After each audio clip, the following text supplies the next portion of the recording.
me. Thank you. Vivo! Thank you very much. So I want to welcome all of you affectionately. Just like most of you, I'm also a little behind with my life. I'm not so late, isn't it? It's 11 o'clock. We should start. Let me just get a few things regarding the frame of this event clear. We go here up to which time, please? 1 p.m. 4 p.m. Is this so? Okay, this is wonderful. Then I have enough time to do what I wished to do. Good. Let me also ask you, is there anything I should know? Is there a meal served in between? Lunch? And I'm sorry? You cannot really understand you properly. You cannot understand. Good. So I'm understanding there is a lunch served. yes. Is it at the end? Oh, dangerous. It's an end This in the middle. kills 20,000 nerve cells each time. So if we can avoid this.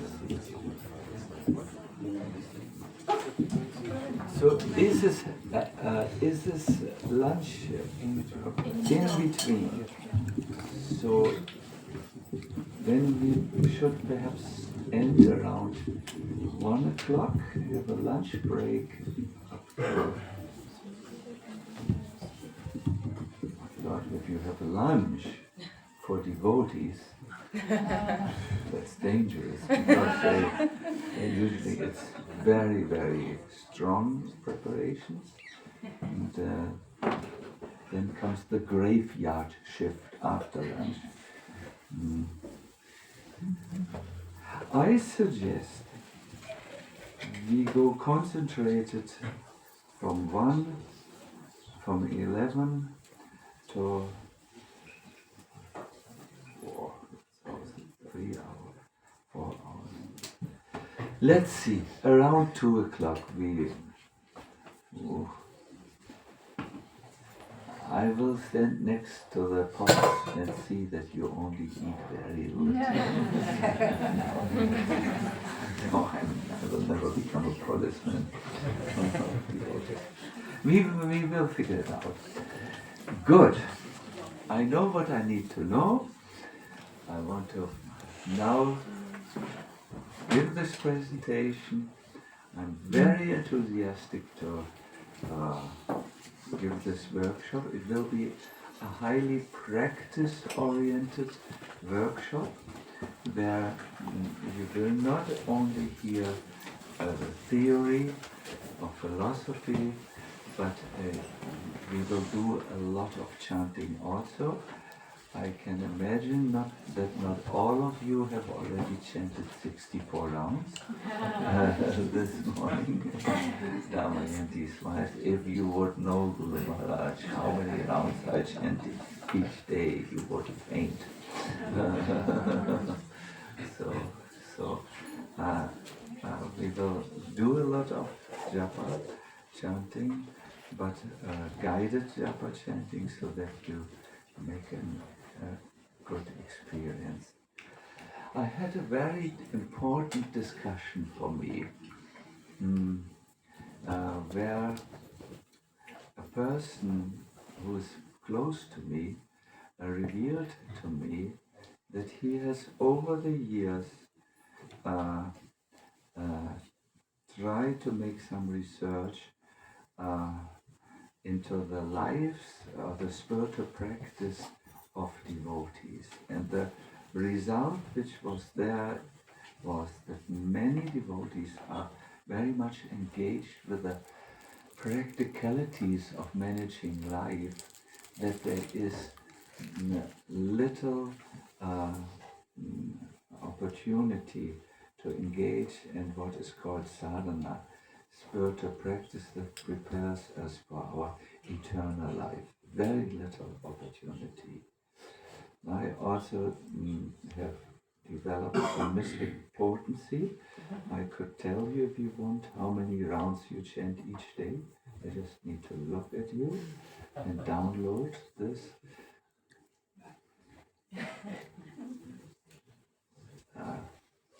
I have not developed this. I'm gifted with a strong sense of intuition from childhood, but don't worry, I'm a kind person. But what I wish to say is that we need to look at this spiritual practice not in a theoretical way, but in a practical way. And we need to have answers to the question, how can I develop such taste in my spiritual practice that everything else comes afterwards.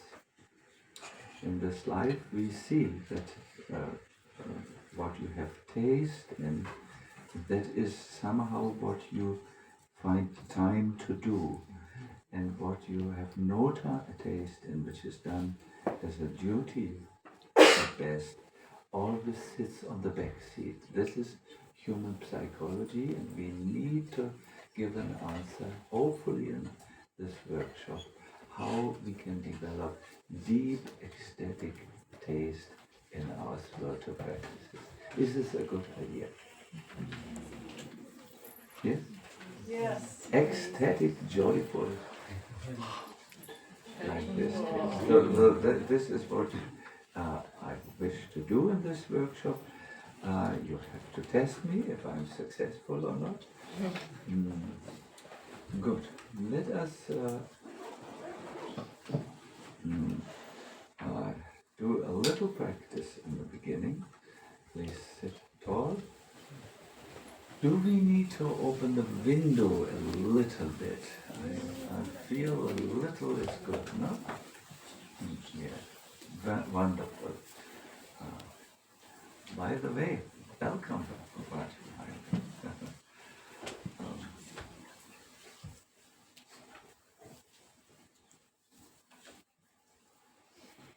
The chanting of the holy name is best done when you draw your attention from up here. This is the brain functions, the vrittis, it's called the thought waves. This is how Patanjali defines it. Thought waves, they have ups and have downs, like real waves. Our thoughts have high and exalted functions, but also very low functions.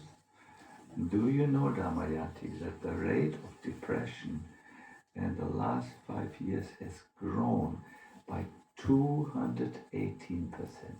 Wow. You're not alone. 218%. Ram Hari. This is a number which is stunning. This means the thought waves of people and on this planet goes more into the downside. This is a tendency which is clinically saddening and upsetting. There's something very wrong in our civilization and how we live. So when you do spiritual practice, you will have to come out of these thought waves, the vrittis. And for this, you need to draw your attention into the heart. The most simple way to think is that it is here in the heart and not in the brain, the mind. Here in the heart where the real you resides, which is a part of Krishna, and you need to sing and address him from there. So please sit tall.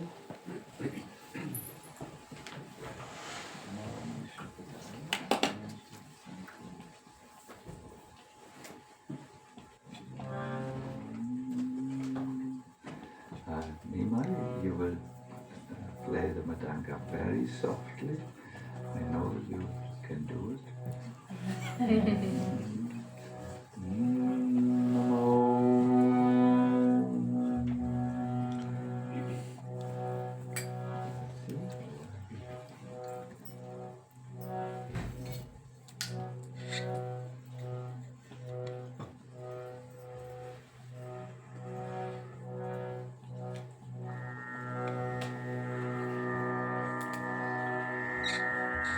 So, a few deeper breaths. You inhale quite slowly and deeply. And you have a long exhale. The easiest access to the thought functions is through the breath. Breath at the bridge the mind, deep, full inhalations. No?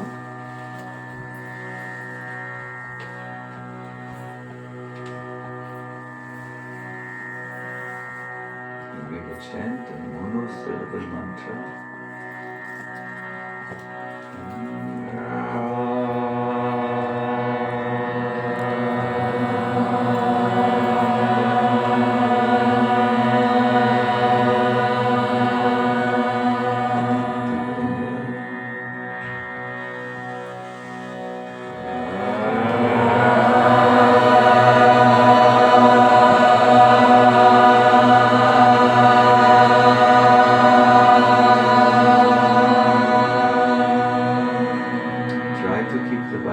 In the heart, so don't be very loud.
It will be a totally different experience. So let us start now. Hare Krishna, Hare Krishna,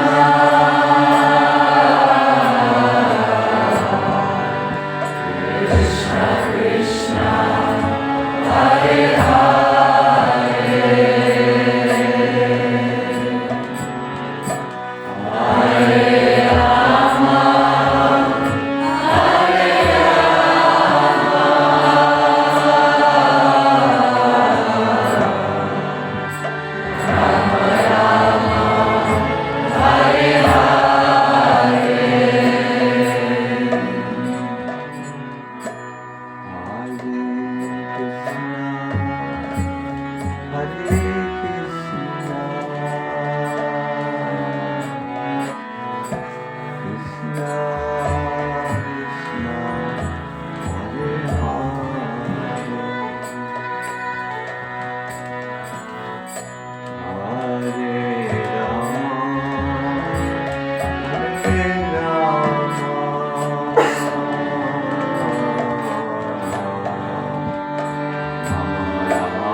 Krishna, Krishna Krishna, Hare Hare, Hare Rama, Hare Rama, Rama Rama, Hare Hare,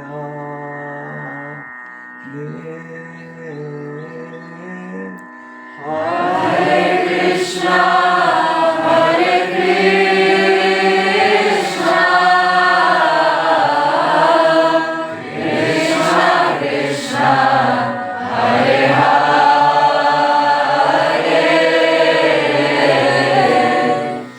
Hare Rama, Hare Rama,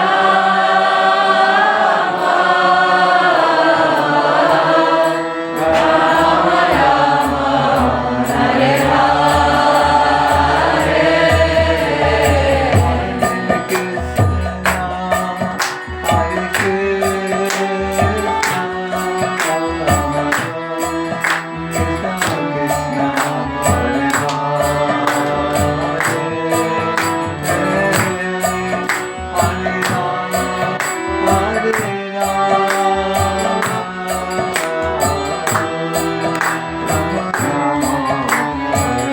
Rama, Hare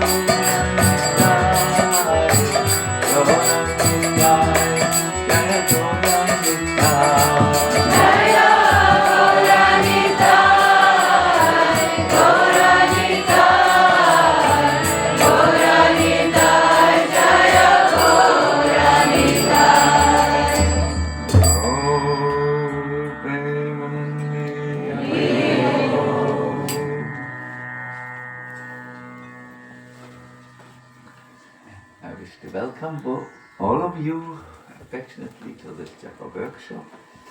Once again, I see some more participants have arrived. I think it's all right if we remain sitting like this.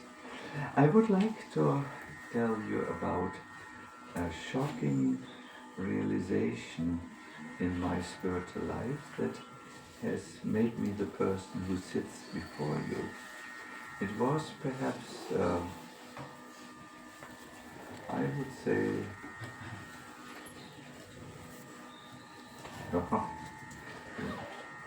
23 years back, where I was in Vrindavan. I had given up my duties in the Western world, in Europe, and everywhere, and had gone to Vrindavan with the idea to not return for a long time, 1 year, 2 years, perhaps 5 years. I wanted to stay in Vrindavan. At that time, it was the time before. Don't remember Indra Prabhu having a prominent role. There was one Nitai Das. We had tried to institute in our temple a 24-hour kirtan shift. That meant that throughout the 24 hours of the day, the singing of Krishna's holy name would go on. During this time, I arrived in Vrindavan, and because everyone thinks the Germans are tough people, they gave me the night shift. I was to sing from something like 10 o'clock in the evening up till 4 o'clock in the morning, 6 hours.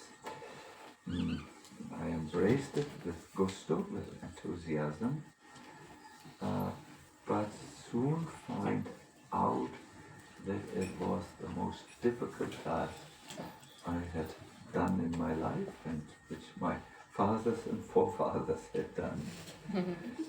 See, I was singing, I only know this instrument, so I had the help of a mridanga player like our Nimai, and a harmonium player, and 2 other kartal players. But as it turned out, they all fell asleep.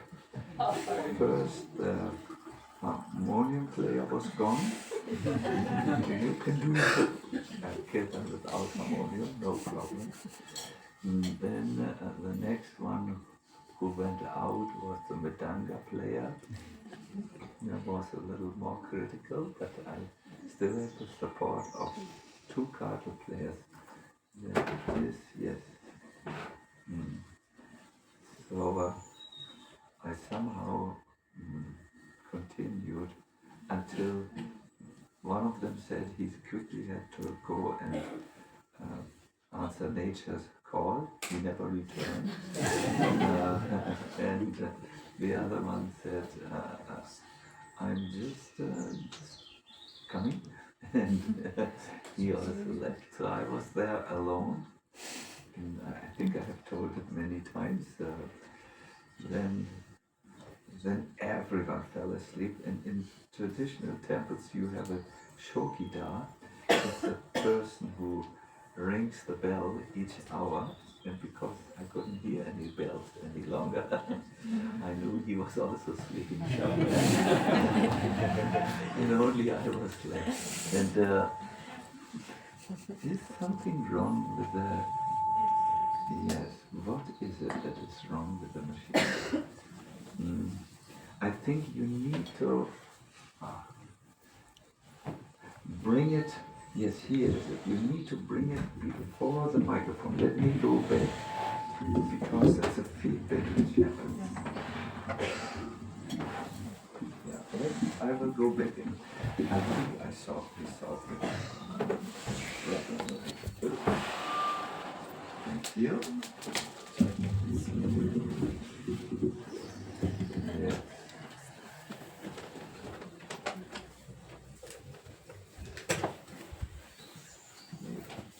This should almost work, yes.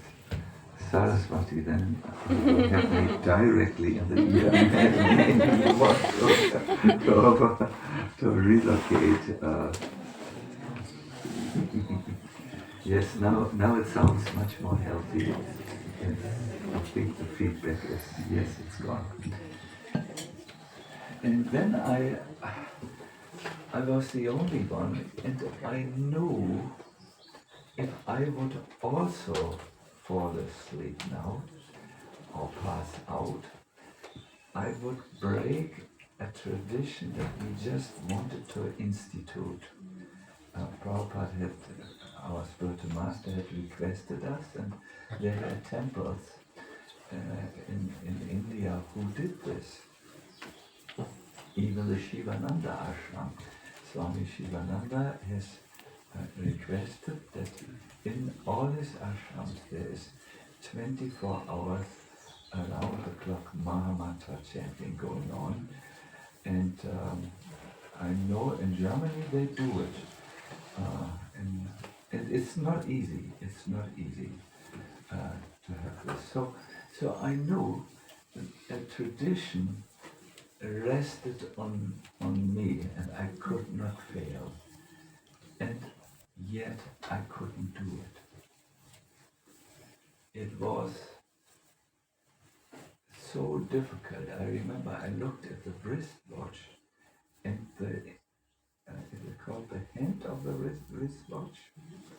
The hand? There's the long, the small. The hand, yeah. It didn't move. It didn't move. There was no movement. It is said about the relativity of time. When you don't like to do something, time does not move. But if you like to do it, something, the time runs away. The subjective experience of time. There's research done on it. So in my case, it didn't move. I had the feeling it moved backwards. I had to chant more. And I noticed that without relishing the holy name, this would be a very difficult duty and chore. I noticed the same thing in most of your lives. Without taste in the holy name, you will not be able to relish the chanting. Perhaps you can do this in kirtan for some time when the music is good, the groove is there. Groove means rhythmic flow that is created. Then it's possible. It's not yet, you're not moving on the platform of abiding taste. Therefore, also our 24-hour kirtan was interrupted always. In other words, we could not maintain it in the temple until one devotee came who's very much loved by the devotees in Avotu Kirtan, Aindra Prabhu, and by his strong determination, he was known as a man of willpower. He somehow was able to institute, to make it effect. And it is a pleasure to say to you, still running on the 24-hour kirtan in the Krishna Balaram temple. So taste in the holy name is important. But I wasn't, so I went to sleep like everyone else because I just was overcome by so much gravitational force that it was not possible. But I came back the next day. Same result. Everyone fell asleep, I fell asleep. But I came back the third day and the fourth day. And finally, after some time, I felt something was happening.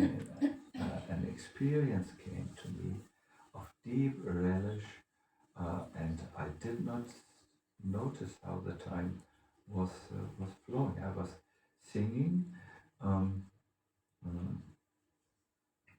and yes, my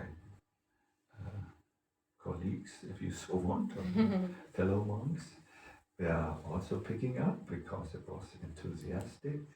And all of us did not notice how the time had come, how 10 o'clock turned into 4 o'clock, 10 o'clock in the evening to 4 o'clock in the morning, our shift. No? We didn't know.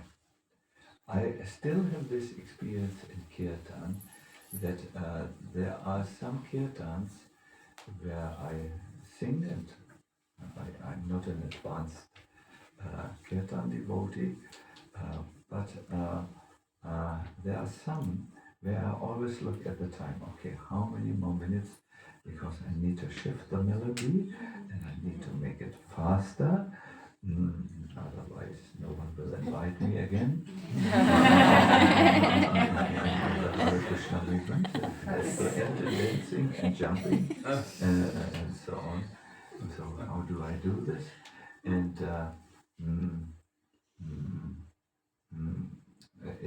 sometimes I'm very conscious of this, but there are other times when I just don't know how is it possible. I just sit down and this is now already the end and I'm already over time and the next kirtan leader has prepared himself already, so I should stop immediately.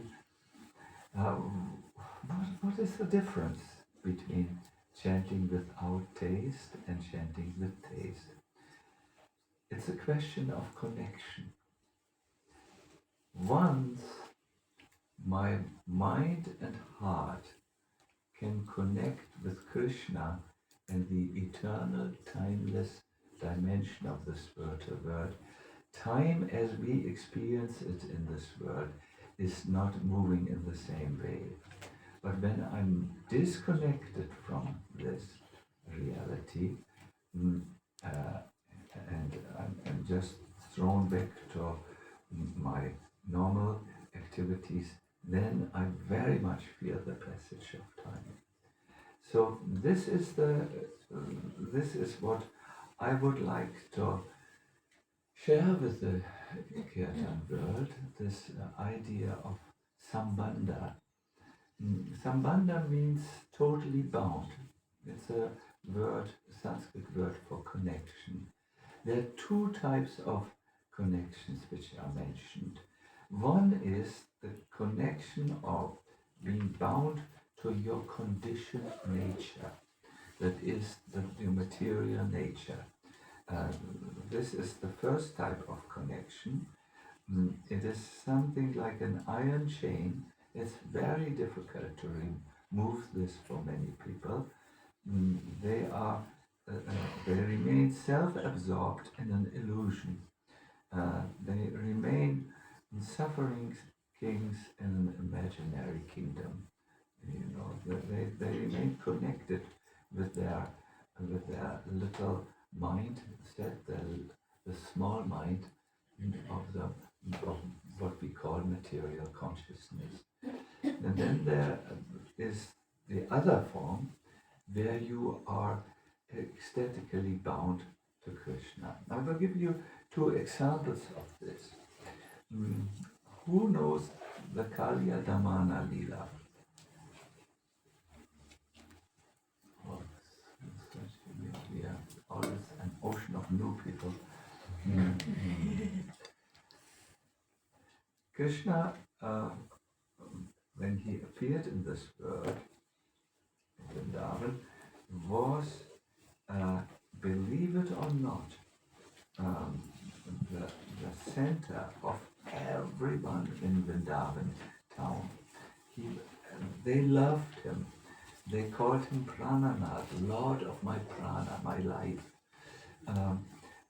But this Vrindavan was sometimes invaded by those of an opposite mentality. They are called the Asuras. And there came a multi-headed snake demon. And when Krishna came into the Yamuna, it was the water snake, this multi-headed Kalyan demon attacked Krishna and wanted to bite him in his chest.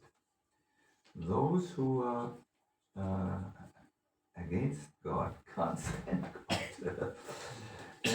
But Krishna didn't take it so personally, Krishna just jumped on his many heads and performed a beautiful dance on the head.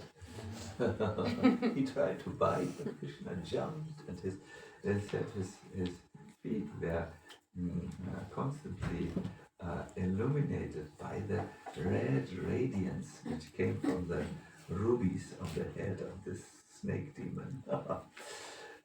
And at the end, the snake demon became exhausted and prayed to Krishna by addressing this conditioned nature where one is bound to an illusion. It says, "Oh my Lord, it is so difficult for me and for people in general to give up their conditional nature." You would say your thought patterns, your old thought patterns and the old habits, no? It's so difficult to give this up. By this one identifies that which is unreal, a small story. It's so difficult. You are the only one who can grant freedom from this Maya. So this is the normal condition of all of us. Have you noticed this? Sometimes you wake up and you are in a bad mood and you cannot lift yourself out of it, Damayanti. You don't know what is wrong. No, Nima. But you can't break through it. It's called conditional nature, Or we talk a lot in our little ashram about this and how to break free from this inner chains. Some of you, how often you wanted to give up eating too much, but look at you. You were not successful. How often you want to break free from other habits? It is so difficult. But there is another bond. I will request Krishna to give me the verse 11:2:36 in the Bhagavatam. It is expressed, it's the dream of a devotee who offers his conditioned nature, his words, his intelligence, his activities to Krishna. And in the contact with Krishna, he becomes free from the conditioned nature, because Krishna is the only one who can give us freedom from this Maya. There's a verse which devotees chant. Please repeat after me. Kayena Vacha Manasendriyeva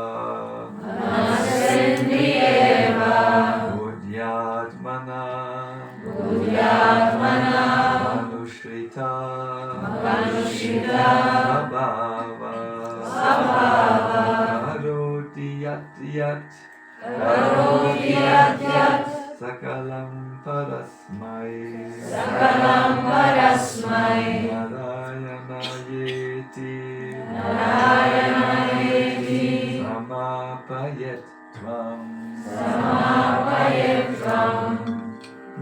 Kayena vacha manasendriyeva Buddhyatmana vanushrita Svabhava Karoti yat sakalam parasmai Narayana yeti samapayetta.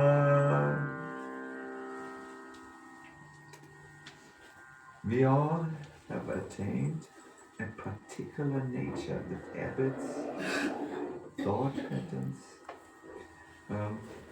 but let us engage this nature in the service of the Lord, because whatever one does with the body, the words, the mind, the senses, the intelligence, or purified consciousness, one should offer this to the Supreme and say, this is for the pleasure of you, Lord Narayan. So you use your speech like when you sing, no? When you use your intelligent mind, when you focus on it, you offer this to Lord Narayan, and the result is you will be freed from this nature. It's almost like Kalia. When the Lord danced on its many hoods, Kalia became a pure devotee and very, very happy. He glorified the Lord. He made an worship and an arati for the Lord. Yes, Kalia brought Krishna on an island and performed an hour-long an arati where he cried tears of ecstasy. He had become a wonderful devotee. So this is how we attain freedom from being bound. We offer our conditioned nature to Krishna. And the way we do this is, when we do kirtan, we practice mana samharanam. I have prepared a document for you, which Krishna and Saraswati will distribute to you now.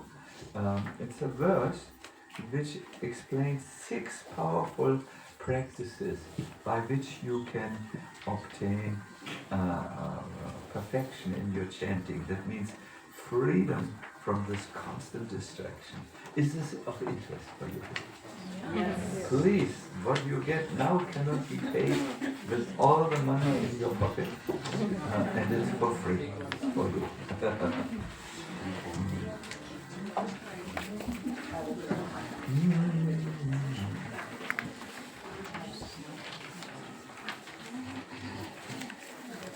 If we don't have enough, we do have enough. We can always make photos with your mobile telephone.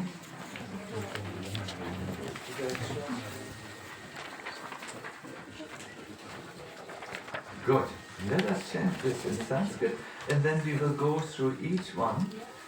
I have last year already gone through this list, but I had heard from the devotees that you all have forgotten it, so therefore I have this time printed it out, and we will practice it. So, please repeat after me. Mana samharanam shocham. Monam mantrata chintanam. Avyagratvam anirvedo. Japa sampati tava. Yes. Nima, can you please read the English translation? In order to perfect one's chanting of japa, one needs to cultivate the following qualities: control of the mind, internal and external purity, silence, contemplation of the mantra's meaning, patience and steadfastness. Wonderful. So let us start with the first practice, concentrating the mind. It means to repeatedly means again and again, bring the mind back when it wanders. Mana samharana means also collecting the mind, the different thoughts in the mind. When I came here to Amsterdam, I needed to pack my rucksack, and I needed this warm shutter because I know it's very cold, and you have in Netherlands not highly developed heating system. So I needed this. Then I needed an extra set of cloth for today, because I knew the old set would be full of sweat from the other day, yesterday. I needed to bring my lavender soap. What else I needed? Bus, finished. Toothbrush. So I needed to bring all this in a small place so that I could travel with it and walk with it and come here with it. In the same way, when you want to perfect your chanting of mantras, you need to concentrate the different thoughts of the mind. There will be a thought perhaps like I am at the moment, I can give my personal example. There is something which concerns me. The ashram in which we have rented is going to be sold, and I don't know where I will move with the inmates of the ashram afterwards. So that's a thought in my mind.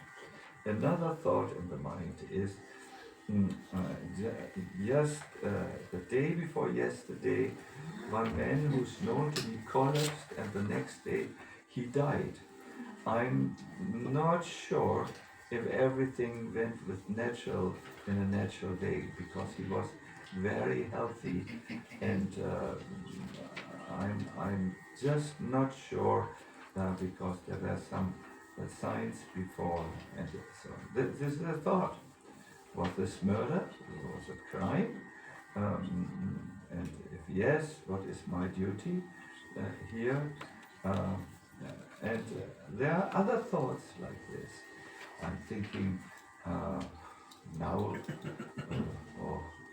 will they really be able to understand the usefulness of these practices? But if I want to do japa, I have to bring my mind away from the many things. There will always be a disturbance in the world. Even when I go into have a new ashram, there will be a problem there. There will always be unfair dealings in the world. There will always be a super intelligent new president of a big country who is concerning, words are concerning. There will always be these things in the world. But I am doing a spiritual life where I try to connect with the spiritual reality, no? That I'm eternal, that Krishna is eternal, and that I should go there. So I need to collect my thoughts.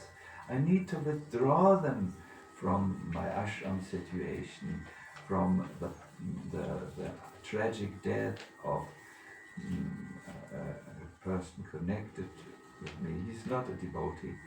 I need to bring my thoughts away from the rising inflation rate and bring it to the reality of I am an eternal part of Krishna, and when I wake up from this dream, I will hopefully again be reunited.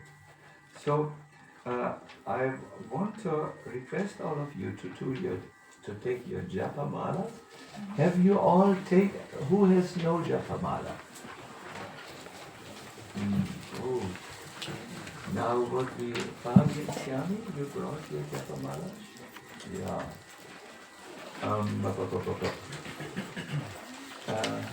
Manik, is it possible for us to bring a few japa mala to ask someone, or is it difficult?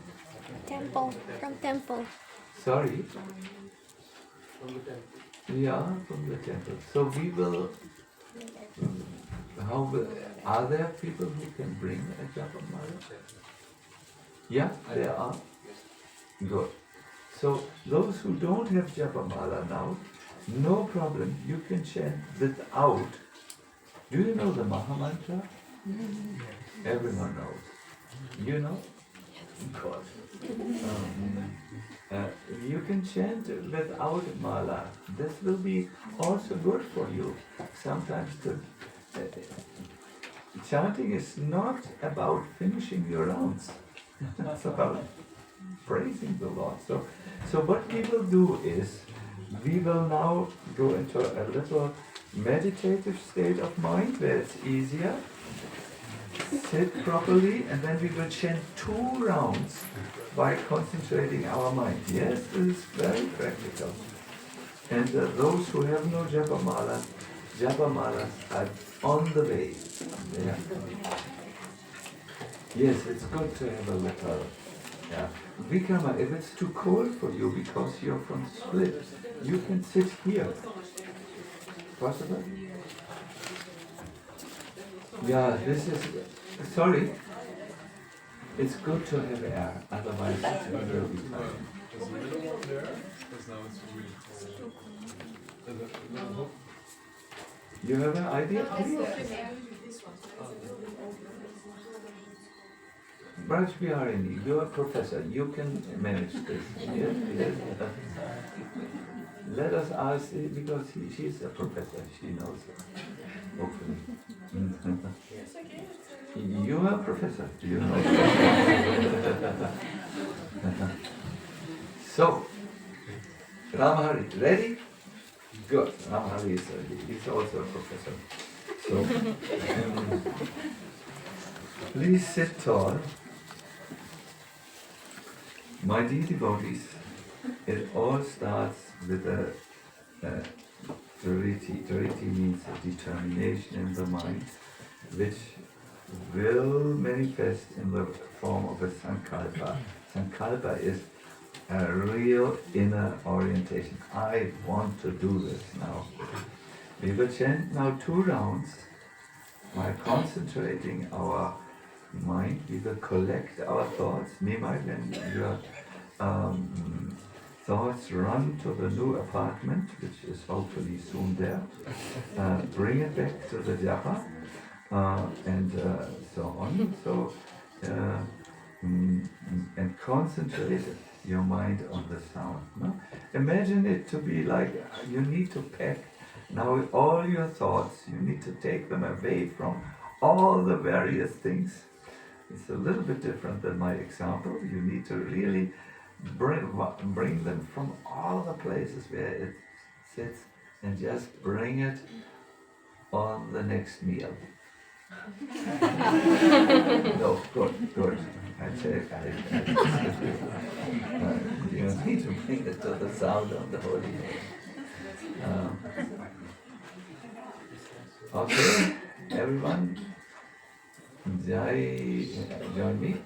Jai Shri Chaitanya Prabhu Nityananda, Shri Advaita Shivasati Gaura Bhakta. All of us alone.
Please continue.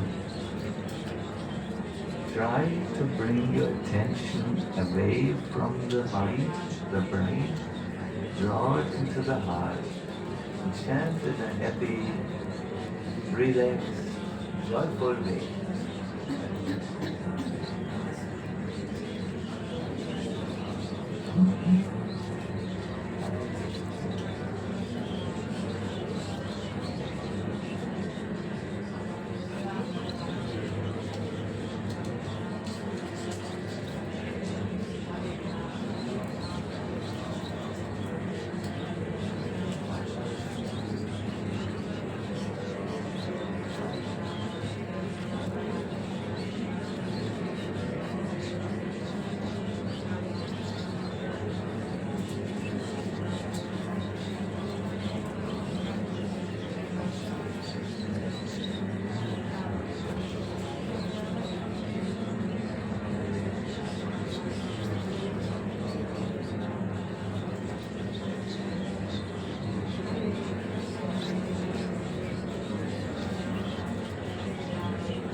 Please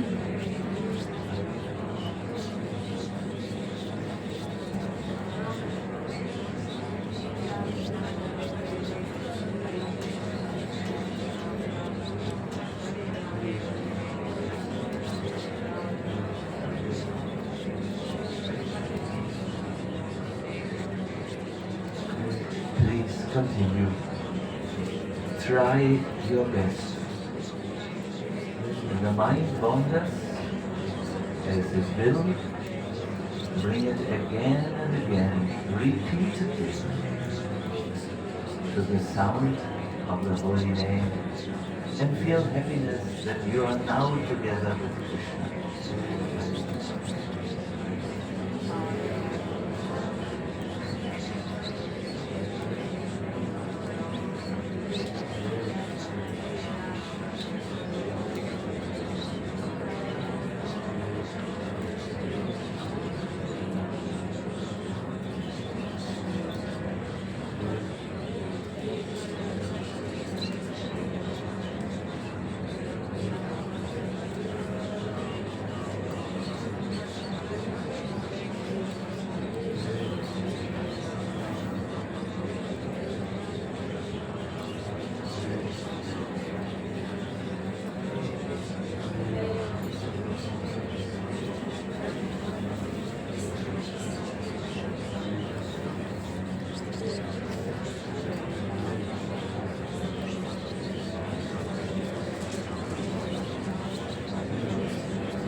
Try your best. Please try your best. Mana samaharanam. Collecting the mind. No? Whenever the mind goes, as it will, some of you have become dull, so it has gone into the dull mood. Bring it back to the sound.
please try your best. Try your best.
So, Hare Krishna, how was it going? It's a practice, isn't it? Mana Samharam. I really like this idea of bringing the mind back. I remember when I was with one of my friends, he had a dog, and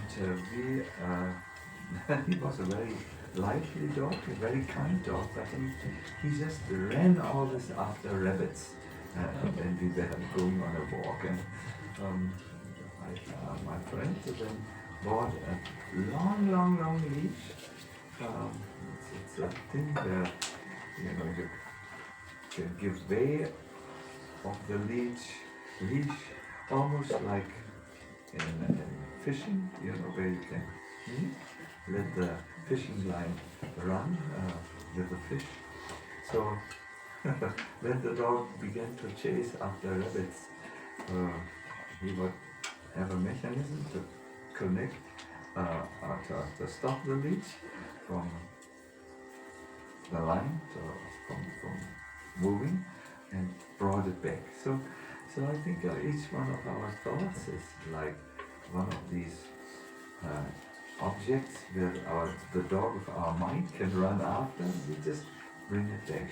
And that's very, very, very good. If there's anything I can really tell you from my experience of doing this since 50 years, I really have seen that there are two ways in which our mind can function. One is in an enthusiastic, joyful Krishna conscious way, and another is it can just fall down, it can come under the clouds if you so want, and turn into worry, anxiety, enviousness, and all these things. So by repeatedly bringing the mind back to the mind, to the mantra, of course, the mantra by the will uplift the mind and bring it above the clouds. What do you think? It's such a simple thing, but it's so effective. Let me say,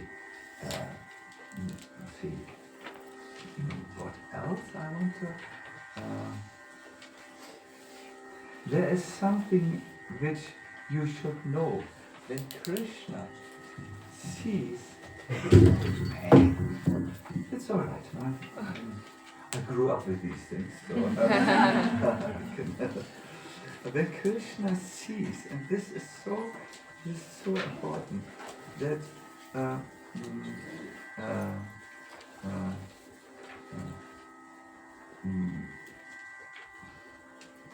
he reciprocates. See, in Bhakti, we understand about 10% of what we do is dependent on us and our own strength.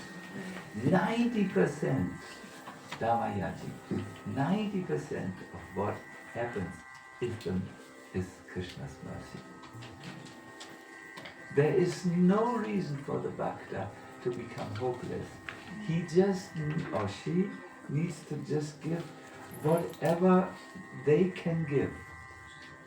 Maybe my determined action, my effort is in comparison to what another of my god brother can do, small. But if I go to my limit, my limit may come very relatively short, or very, very relatively quick. Krishna sees I'm endeavoring, and he gives his merciful energy so that I can move forward. This is very different in Bhakti than from any yoga process. When I was now in South India, part of the Ayurvedic treatment was every day 1 hour of yoga. We had a very, very good yoga instructor, and after a week or so, the yoga instructor came to me and said, Swamiji, I want to learn from you. I feel uncomfortable that you are in my yoga class. I said, no.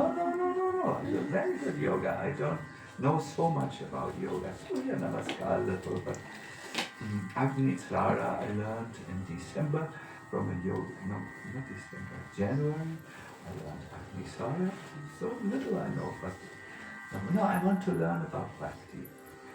And then I became serious and said, do you really want to learn something? Yes, Swami, I can see that you are doing this since a long time. I said, you must know Bhakti is the cat way, whereas Hatha Yoga is the monkey way. What does this mean, Swamiji?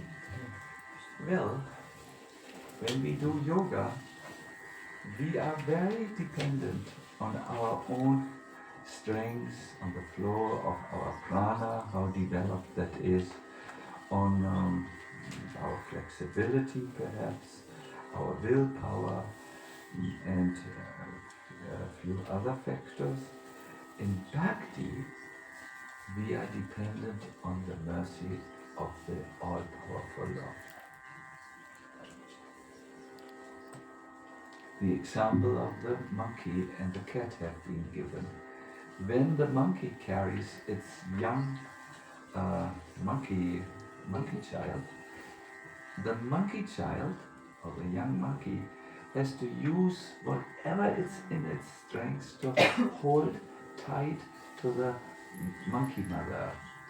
I think only mothers transport monkeys, not fathers. Fathers are usually real monkeys. So the little monkey kitten or child has to hold fast either to the hair of the monkey mother on the belly side, or it climbs on the back, but it has to hold tight, and it's sometimes not easy when the monkey jumps. We have seen a few small monkeys who fell off the back or the front part of the monkey mothers because the monkey mother was racing, no speed limit. So in yoga also, the yogi has to concentrate entirely on his own strength. In bhakti, this is like the cat way. When the cat sees that the small kitten is in danger, the mother comes, grabs the small kitten by the neck and carries it away. The mother is strong, the kitten is weak. So the cat way guarantees the success of the little one. So in bhakti also, we understand if Krishna takes us, everything is possible. We only have to go to we have to try our best, and then Krishna's there where our best stops and carries us. Do you understand the difference? No, yes, middle, I'm not concentrating. What is your situation? You understand? Yes. Yeah. Good. I will test you at the end. So, Krishna notices the chanters, even if they don't notice him. And he thinks of them.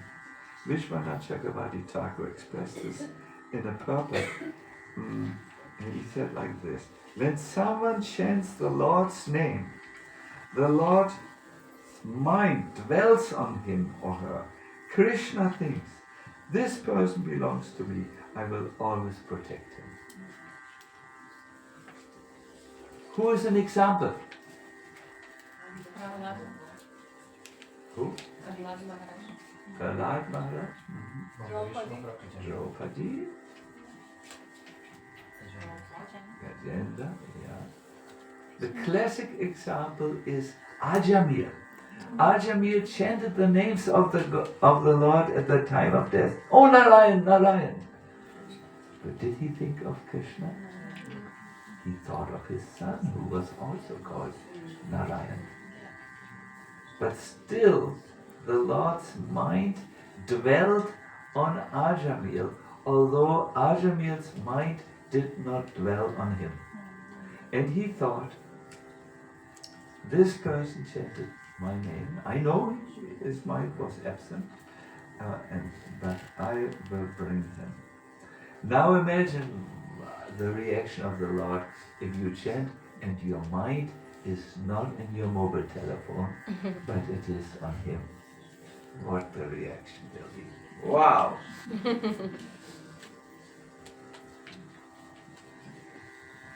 Sridhar Swami explains in this connection, I have it all written down.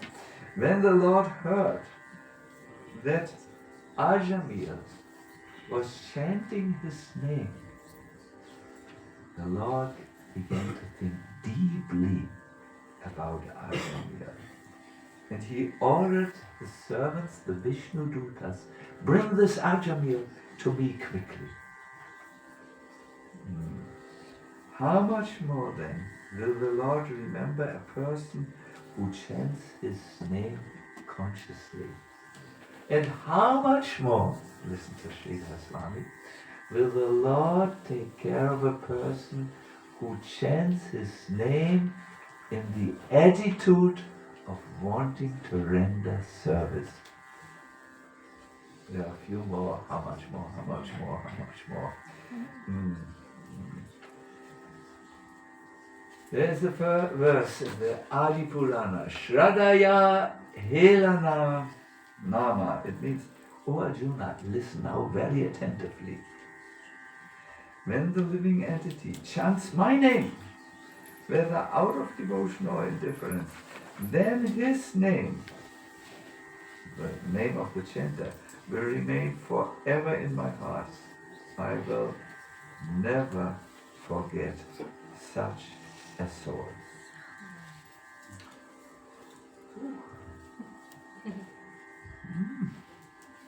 I like this very much. In Vrindavan, I go every year in Vrindavan to holy places and chant the entire month. And there was one person, I was up by 4 o'clock, but then I heard, the path before my little place where I was dwelling, a person coming by. It must have been 4 or 10 minutes past 4, and he was chanting, Hare Krishna, Krishna Krishna, Hare Hare. He was not asleep. And I would hear his voice as he went to the distance. It trailed off, and I thought I would love to meet this person. Now since 1 month I hear him at 4:10, around 4 o'clock, 10 minutes, chanting there with so much love and affection and attention and ecstasy. I must find out his secret. For 1 month, maybe one day he didn't make it, but for 1 month I heard him. He usually had a pair of carters and he went like this. Hare Krishna. All this, I could put my wristwatch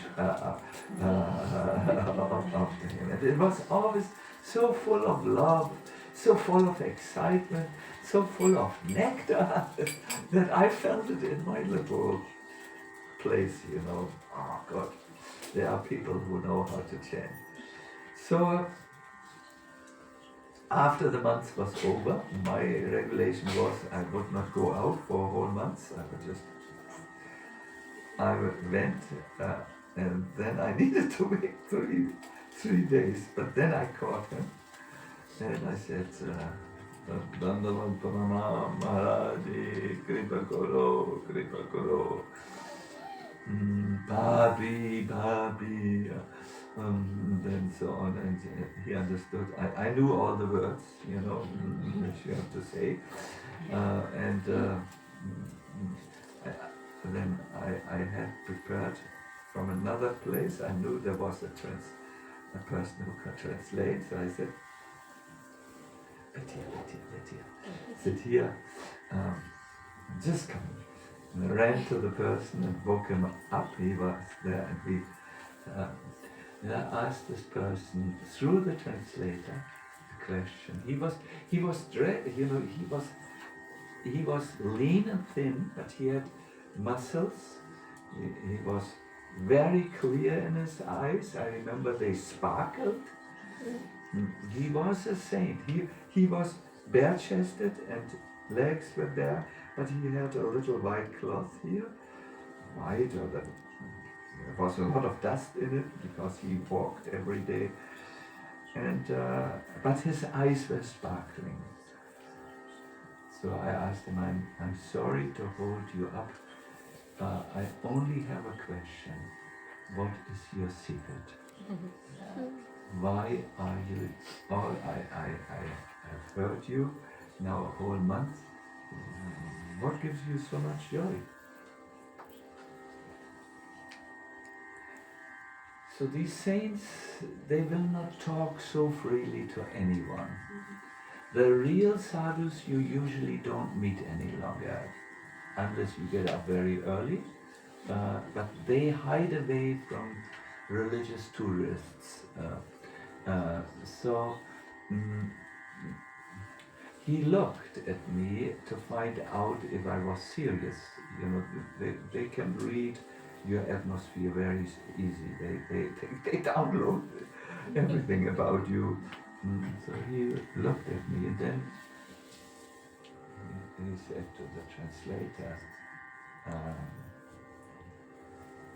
I have no secret. I'm a beggar, but I know one thing, that if I take the name,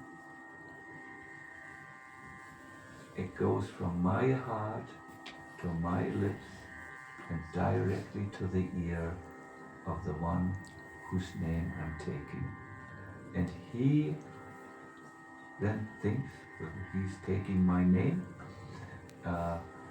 Let me give him some kripa, some mercy. So he said, and then he said, that's all. And he continued, Holi Krishna, a man born in ecstatic tears. I never forget. He was crying when he said this. You know, bhakti grows with the water of ecstatic tears. That's where it grows. So yes, he knew of no better way than of thinking that the Lord is listening personally to his chanting, and that's why he stayed attentive and enthusiastic, joyful, ecstatic, and so on. And this is said in this verse from the Bhagavatam. Ajamil, some of you know his history, it's not important that you know the full history, was not thinking of the Lord, but when he chanted Narayan, Narayan, but the Lord mind stayed with Ajamil as he was chanting, and he thought, I must protect this person. Good. Now we are ready for the second practice. Socham, inner and outer purity. When it's outer, it's called cleanliness, when your body is clean, you have used good soap, or the sweat is out of is away. This is physical cleanliness. And when you chant, your body should be clean. I hope you had a chance to take a shower this morning. And your chanting space should also be clean. I have seen, we had many guests the past weekend in our Gora Bhavan, and our rooms were totally, it looked as if an atom bomb had just exploded. But we all spent the whole day cleaning the space, putting order in it, because you need physical cleanliness, both in the body and in the space in which you chant. And then you need something like mental purity. Don't allow your mind to become a garbage heap of negative thoughts, of weak thoughts. Oh, I can't do this. Oh, I'm so foreign. Oh, I'm this and that. Yes, humility is good, but it should not turn into self-hatred and so on. Have positive, sattvic thoughts and feelings of the Lord. Then you stay enthusiastic, like this saint who I found out the reason why he came by my house every day is because every day he did a 24-kilometer long circumambulation of a sacred mountain. Who can imagine which mountain that was? Govardhan. Yes, that's the mountain where Ramhari writes his book about, isn't it? His circumambulation. Something like this, no?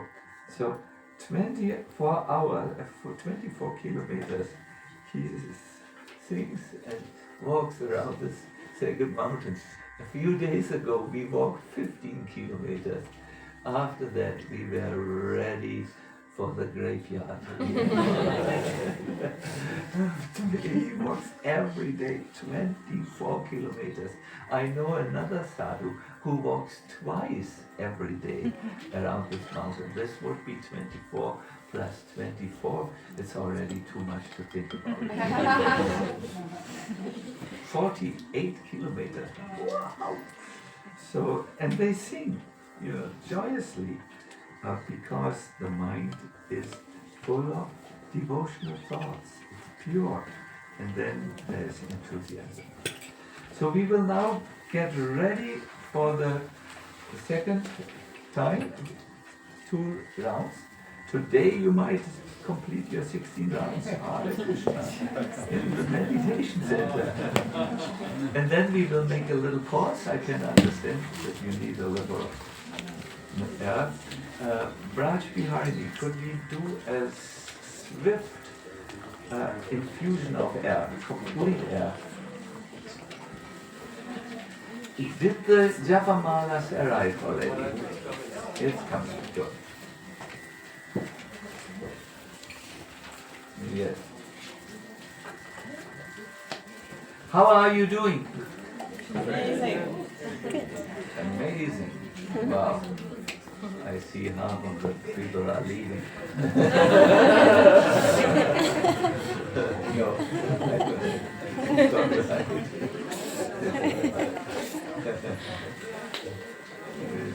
You're from London, no? Yes, yes.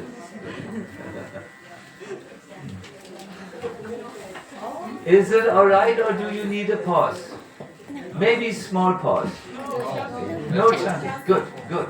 Those who need to go to the bathroom can go to the bathroom, but please return. Otherwise we will get you from the bathroom. No, I'm joking. No one is laughing about my jokes. So what we will do is, we will chant very focused again. I think we will sing a little bit to just arise our spirits. And this time we will practice socham, means positive thoughts. You can imagine that Krishna is listening. Your sound vibrations don't go into the emptiness, but they go into the conscious awareness of the Lord.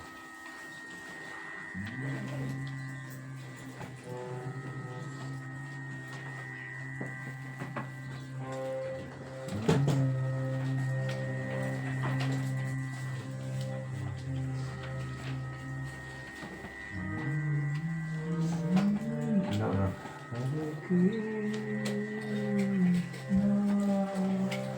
Hare Krishna. Is that too high? Or we need to go to B.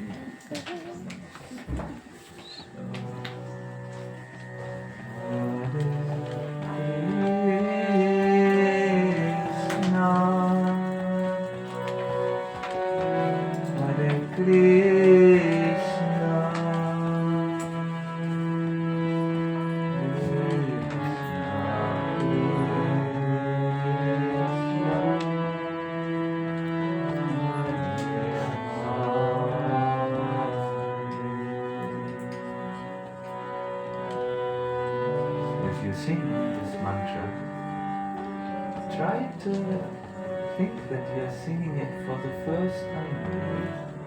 Rama, Rama,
Krishna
close the door again. We must close the door again. So, we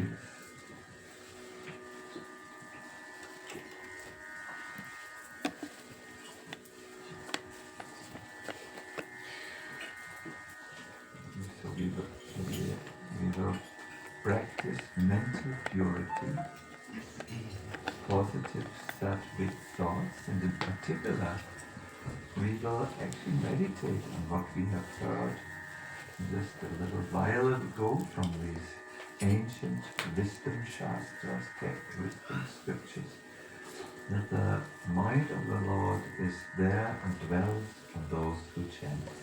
Please keep this pure thought with you, and as the basis, you can forget the details of the thought, but dwell in the awareness that this is now a sacred room in which you enter, a room of a relationship where the Lord hears you and you are with Him.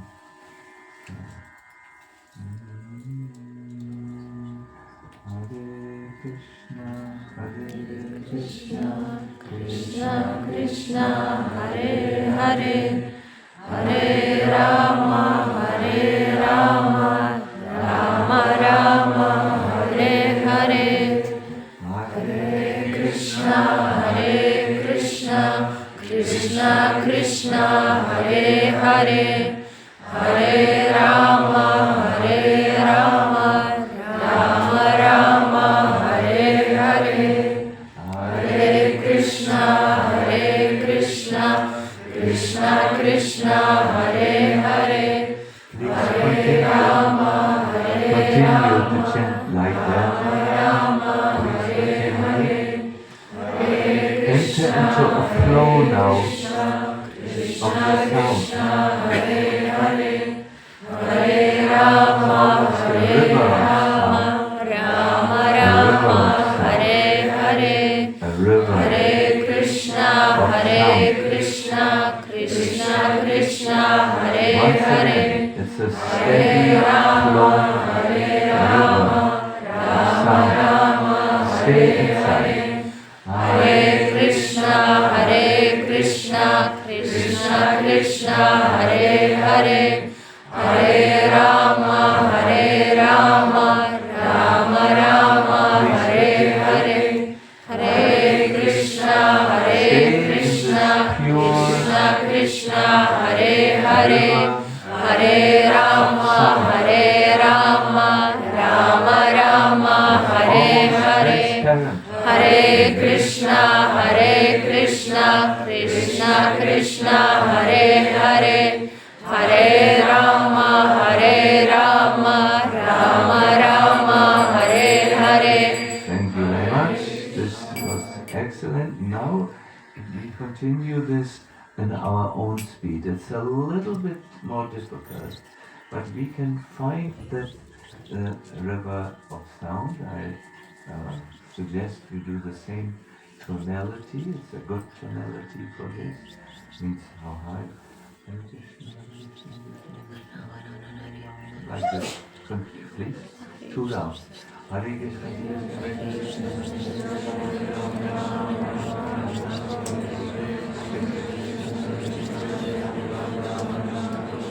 Please continue. Everyone chants on their own speed. No?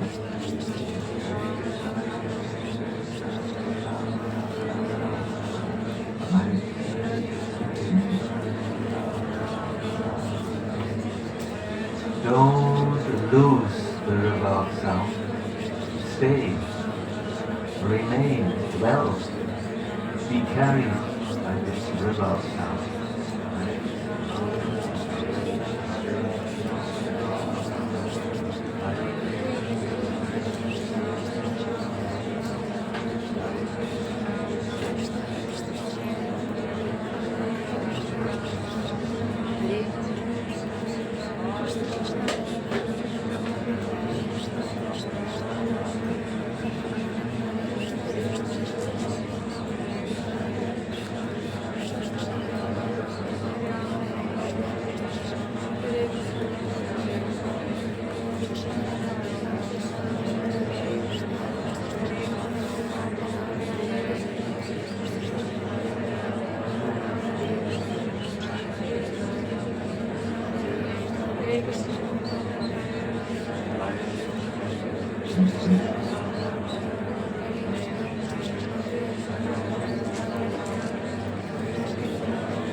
Please try your best.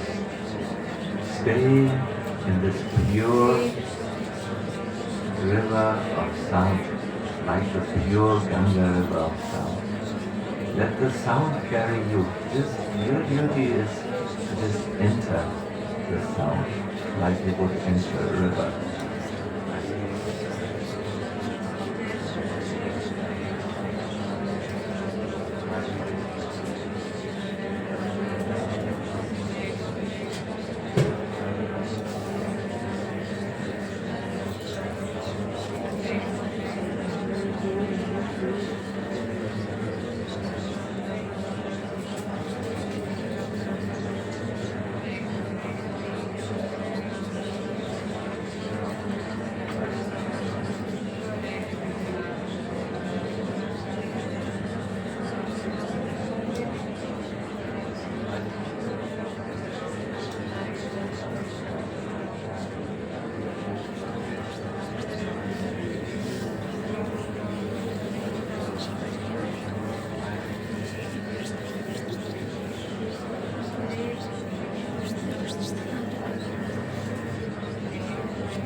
Try your best.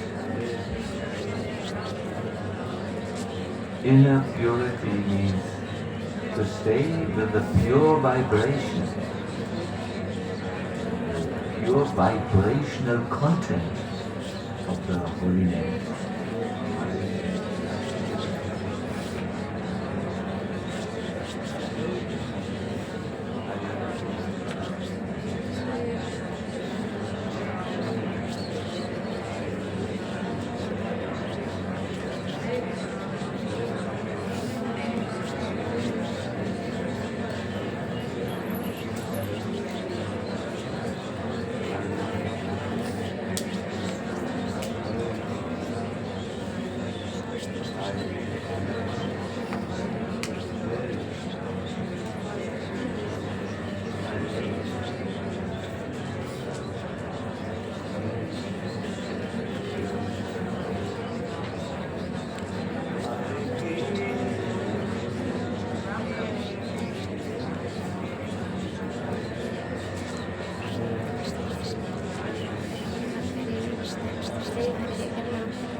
Hare Krishna, my dear devotees, we have now accept the way how we plan everything.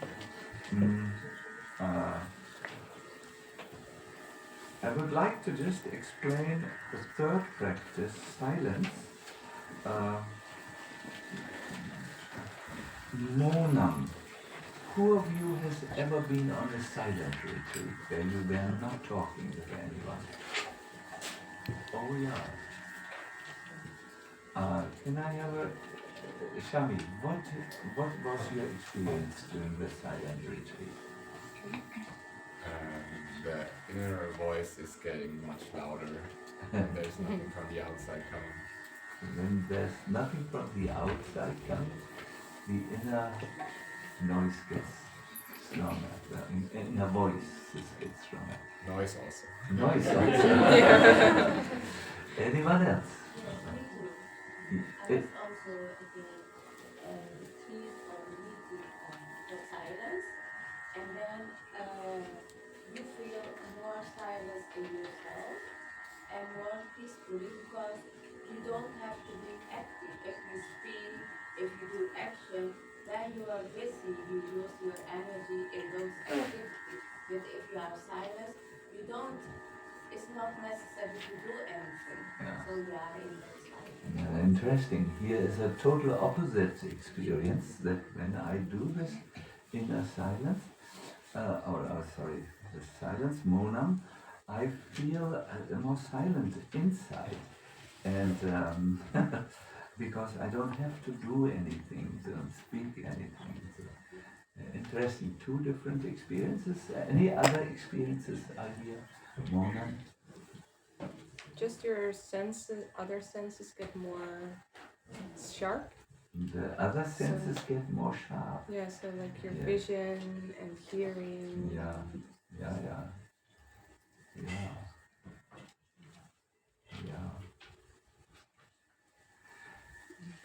I once, one of my, it's almost the last dream which I have from the childhood.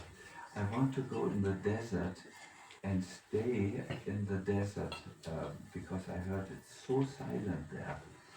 And there are areas in the desert where no airplanes cross and so on. And I asked the leader of desert retreats, I mean, there are many who give desert retreats by now, what happens to you when you are in the desert? You have no one to talk to,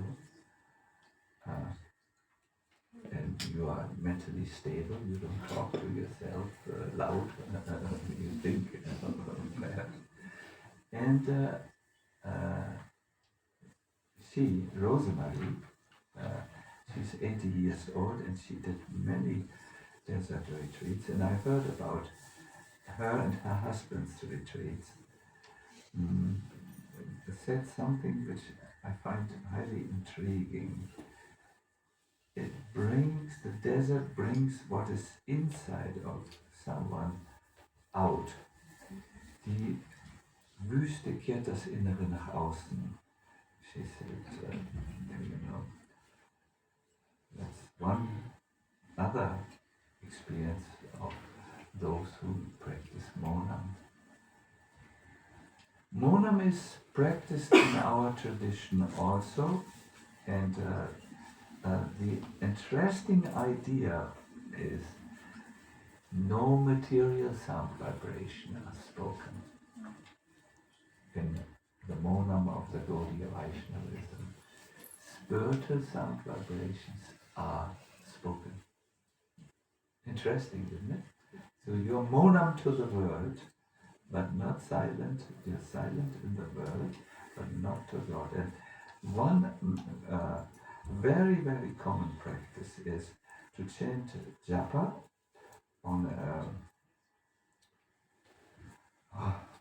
Anustan, japa Anustan it's called, where you practice monam for a whole month and only the holy name is there.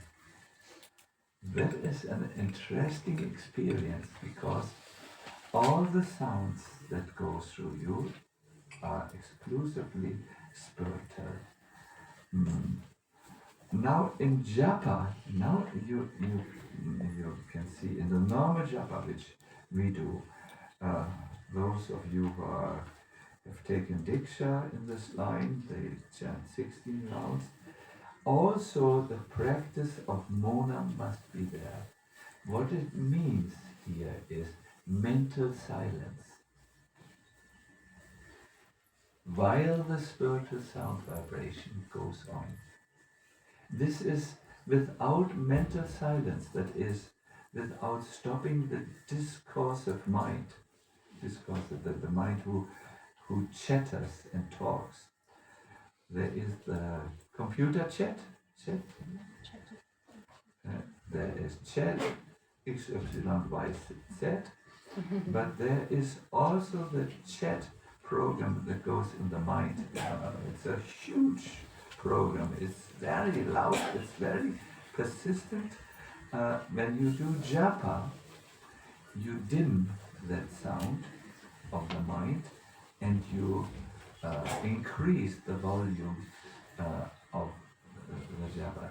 That does not necessarily mean that you do screaming japa. Although there was one god brother of mine, and if you would see him, he has left the body already. You know, he was Mr. Super Active. You can put all the London super active people together, and then you would have his super activeness. He was really, he looked like a weasel, you know, like these little animals who run. And his nose was like this, and his eyes were like this, very interesting. All this, he couldn't, you know, he was always moving. So he said to my spiritual master, I can't control my mind. And Prabhupada looked at him and he must have thought, yeah, that's how you look. So, but he didn't say it, it's impolite. You know. Then he said, why don't you do one thing? You go out into the fields and you chant the holy name so loud that you drown all other sounds. Do you sometimes, when you are in India and you are the victim of loudspeaker contamination, you know, they're so loud, and do you notice how it can be so loud that you can't think any longer, your own thoughts?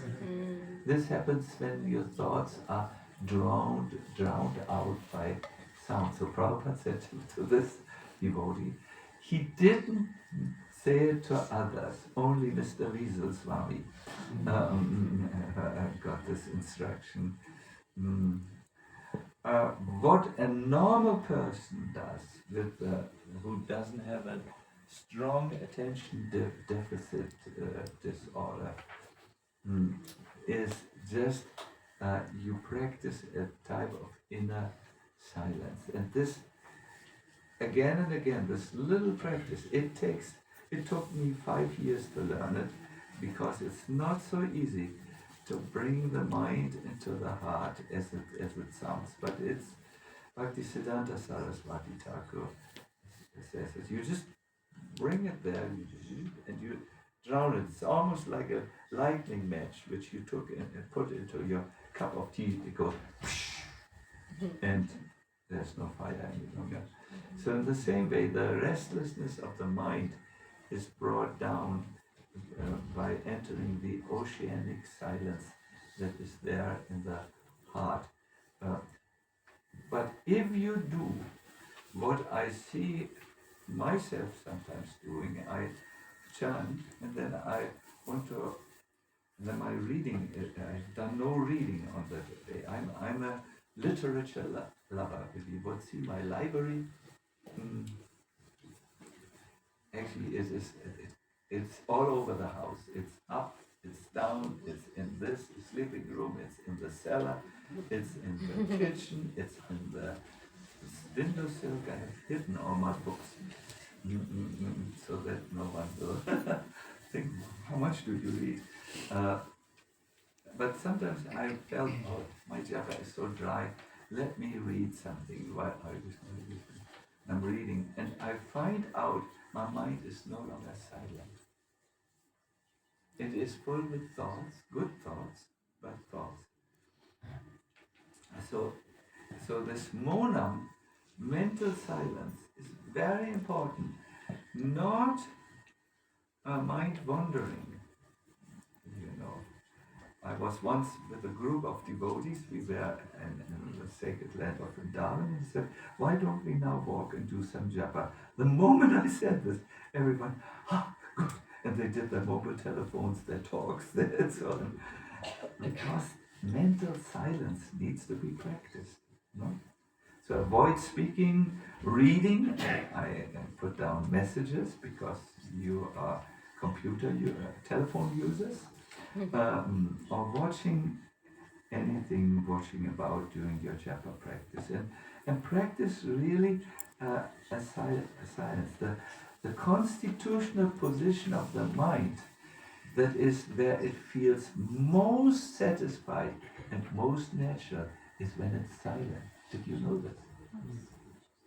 Not like this. This our devotee sleeps. You look wonderful when you sleep. So innocent, like a little child. Would you like perhaps to sleep a little bit? I watch you. You are already very tired. Maybe in the other room and then come back in 5 minutes or 10 minutes or half an hour or one day.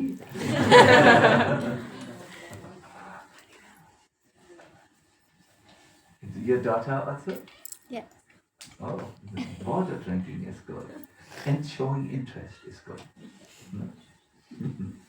So yes, so Mona, that we need to practice, my dear everyone. And you will, have you all made this experience sometimes? You sit before the ocean and there is no particular thought going on, or the atria. And you feel just so happy without thinking. My dear devotees, if I may shock you, don't believe everything that you think. It's only the mind. It's someone else who's talking, not you necessarily. So this mental silence is the third point which leads to perfection. What we will do now, I will request you to turn to your neighbor now, any neighbor, and to explain to them one of the first 3 points of what how your mantra chanting will achieve perfection. Do you remember? By these practices, one can perfect one's japa. So you have to tell them, and do it not like a Hare Krishna person that is highly theoretical. Do it like a sincere spiritual searcher that is, sorry, I'm just trying to get you awake. I know you're most sincere. Do it in a way that what could you do better in one of the 3 areas? Manasamharanam, Socham, and Mona. We have unfortunately only 5 minutes time, so even the introverts, which are there who don't like to speak with others, find someone, go out of your comfort zone and start now. You will sorry. That's nice. I can see you're enthusiastic to exercise this. Again, what does this point mean? What have you understood? And how can you personally apply it to your japa that your japa is more alive? Please start now.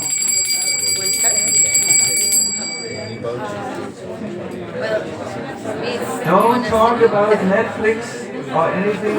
Talk about this point. No, I just maybe pause.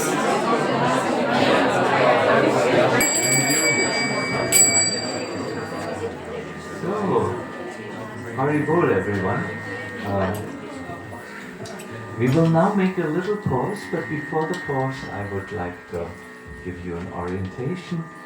I thought it is best if we eat prasadam peacefully and take our meal peacefully and, so to say, end the content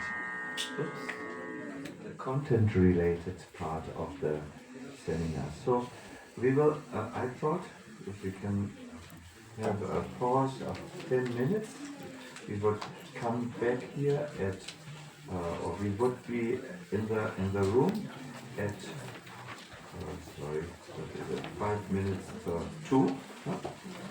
And then we will go on to a quarter or 3/4 of an hour to 45, yes, 2:45, and then after,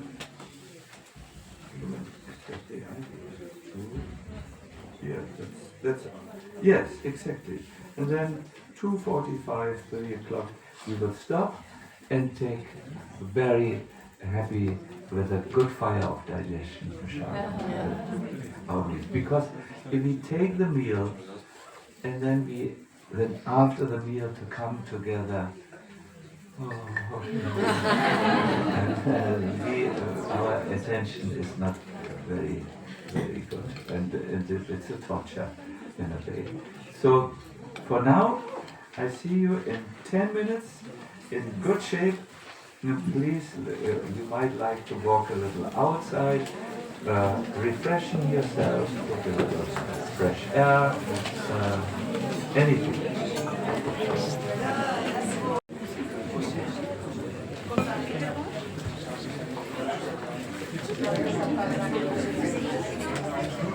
I hope you're doing amazing. Not talking.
Hare Rama, Rama Rama,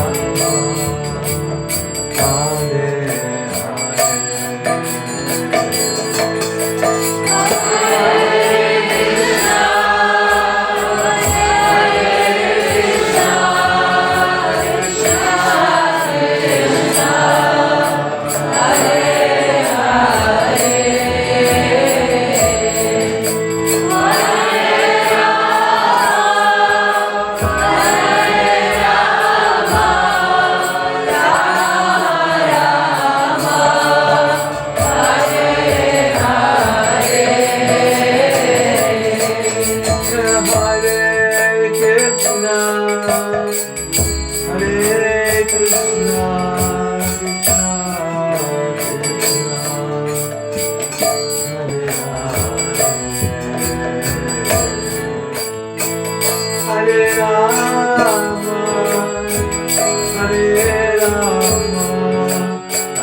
like when we sing kirtan after yesterday,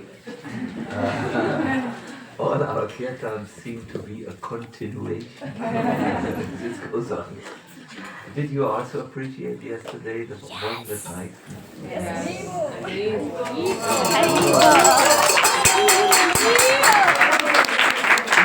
Yes, that was really good.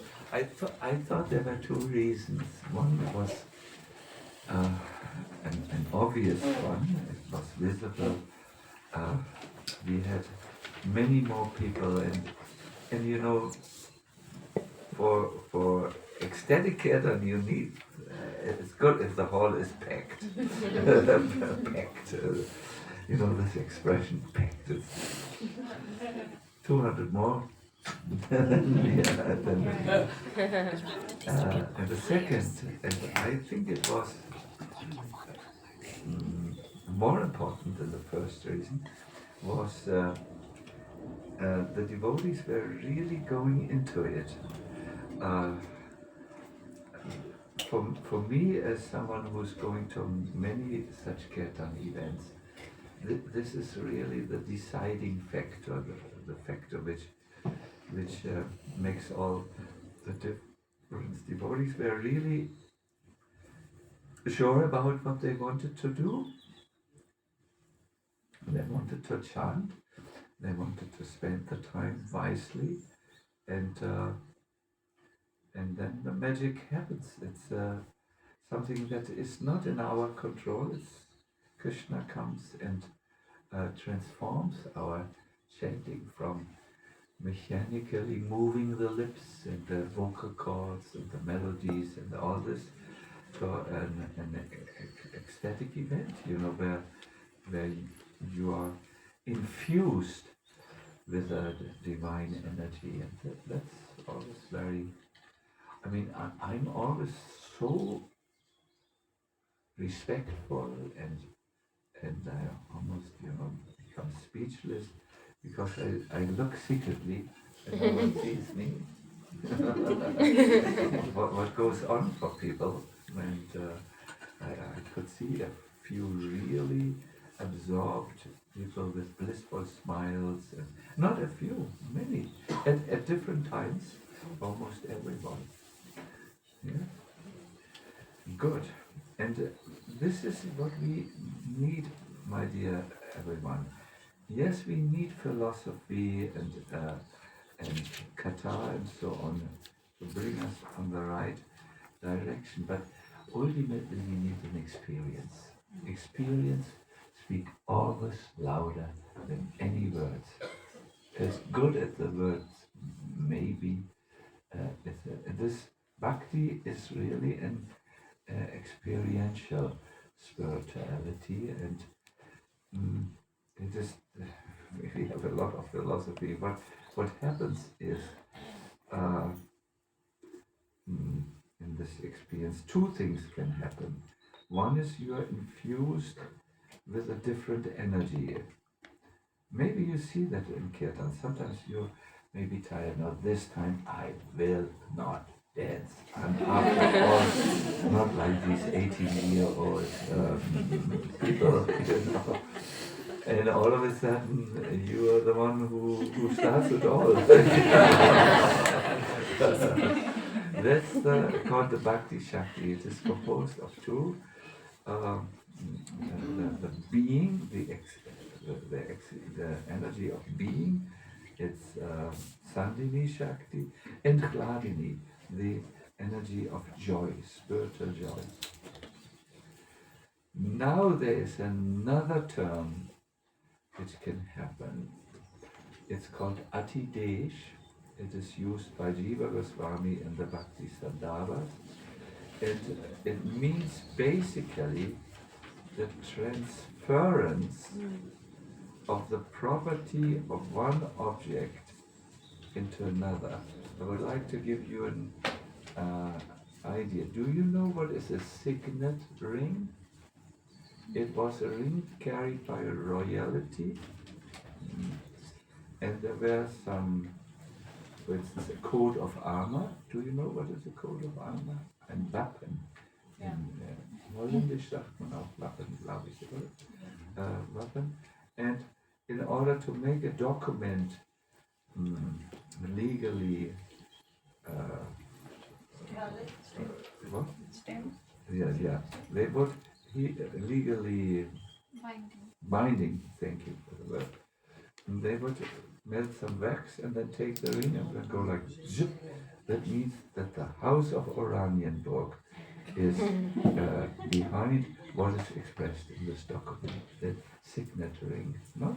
You know what it is? No? Yes. They are not so much in use now. Krishna has a signet ring, which is early in the morning put by one of his friends, and on the signet ring there's his name, Krishna.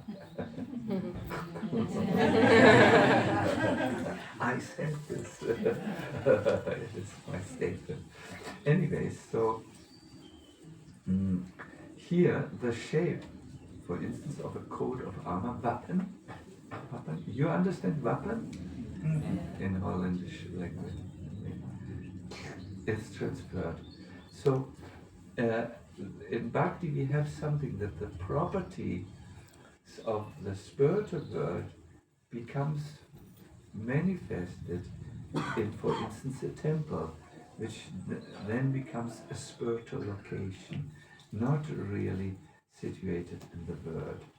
It's a transfer of qualities from one object to another, so that makes it identical. So this is something to be experienced. It's not something to be theorized alone. You have to feel that. Or when you go to a holy place like the garden, you feel, oh, it's really a different energy. I really feel it works on my heart. I can really see before coming here and after staying for some time, I'm a different person because this is a different place. So Atidesh, it's called in Sanskrit. Something of this transference should happen in our lives. We can measure actually our advancement by looking how much this transference, these spiritual qualities have happened in our life, how we have become infused, if you so wish. So this happens when you do mantra chanting, when you follow the fourth rule. Please go to your piece of paper. There it is said, mantrata Sacinandana. While you chant, you contemplate the meaning of the mantra. The simple meaning is, please engage me in your service, or please accept me. There are other meanings, the meanings of Gopal Swami. You can find them in the internet or in books about this subject. There is a great difference for someone who has, while he chants, the meaning of the mantra in his mind. There is a lot of research done in academic places which show that people who see meaning in their life have a total different way in which they respond to life. Well known, I'm not so good academically. I mean, I'm not at all good. I run away from school. What I mean to say is I don't research so much these subjects. But of course I've read the books of Viktor Frankl, who is one of the big talkers about this. There's a beautiful book out, Man's Search for Meaning, very highly recommendable literature. And he has found this out in extreme situations. He was captured by the Nazis. He's from the Jewish community. and were brought into these concentration camps, they were called in German, Konzentrationslager. How do you say them? Concentration camp. Yeah, they're concentration camps also. What? Yeah. This is a word which doesn't say, you could call them torture, who was subjected to Nazi torture. This is what went on. There was no big concentration camp. Anyways, let's not go into history. I see Raj Bihari, who discusses, who thinks about how things are discussed and what they express and what they don't express. But anyways, so he found out when a man stopped shaving his face. This is not. If you want to wear a beard, do it. I'm not speaking about this, but when a man stops being cultivated or caring for his appearance and so on, he has usually given up the hope to survive the torture. He has become demotivated, and it shows. That's at that time cultured people would shave themselves. Now we have a different understanding of beauty, so be modern beautiful if you wish, but I'm also still only when I'm in private. I don't shave myself because that's how I have learned it. Cultured people, unless they wear a beard. I have to say it because it has become a subject of consideration.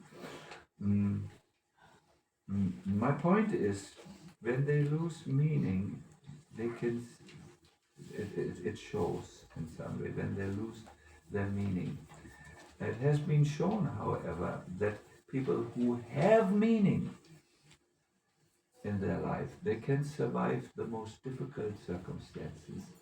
Just as long as I think what happens in my life has some meaning and is not just, as Shakespeare would say, my life is the tale told by an idiot, which has no meaning. If I have meaning, I can go through anything, through any austerity, through any deprivation, no problem. If I'm doing it for a good cause, then people have enormous amount of power to themselves. So when you chant, the scriptures say, make a big point about this, mantrata chintanam. You should think about the meaning of the mantras. And I will guide you in a little exercise. We will do this with kirtan. No problem. With kirtan, I want to bring you into the chanting with meaning. Are you interested in this? Yes. Good.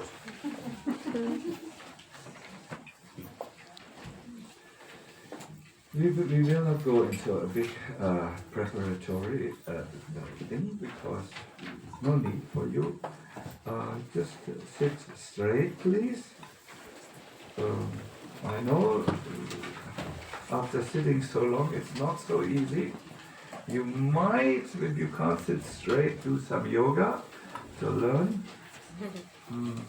So please take your shoulders like me, bring them to the ear, up, no? And then roll them back. Oh my gosh, this is so good. This will expand your capacity to breathe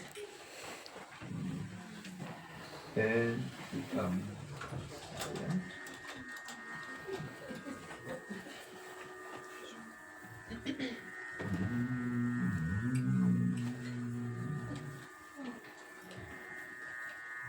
Take a few relaxed breaths. When you breathe in, just connect with this activity. Think of you, I'm breathing in, and I'm knowing that I'm breathing in. And whenever you breathe out, think, I'm breathing out now, and I know I'm breathing out. In other words, walk with your attention next to the in and outgoing breath.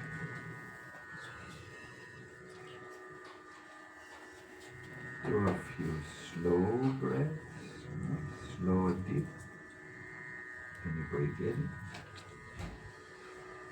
And each time you breathe out, lengthen your breath a little. You can breathe out completely.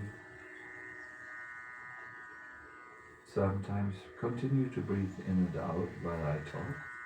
Sometimes you can even imagine that your breath, like an energy, just leaves you and extends outside. Oh, it's so good to be alive and breathe, no? Good. We do it unconsciously, but now we will do it consciously.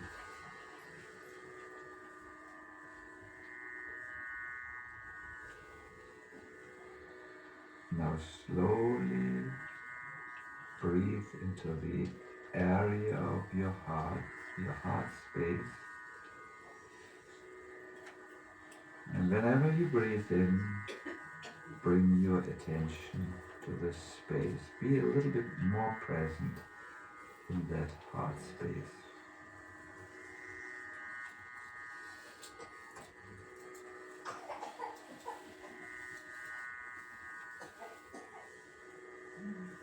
Tell yourself, I am that person in the heart.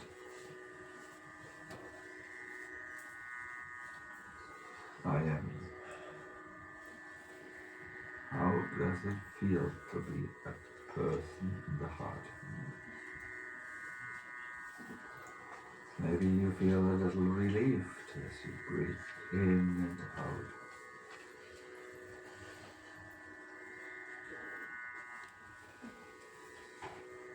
And now tell yourself,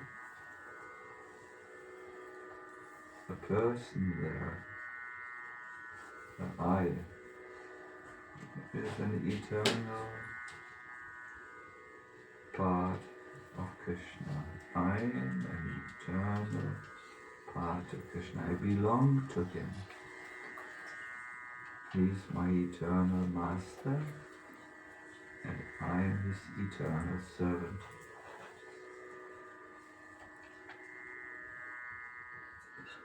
I'm not part of this world. I'm acting in this world, yes, but I'm part of that eternal Lord. It's a really profound relationship.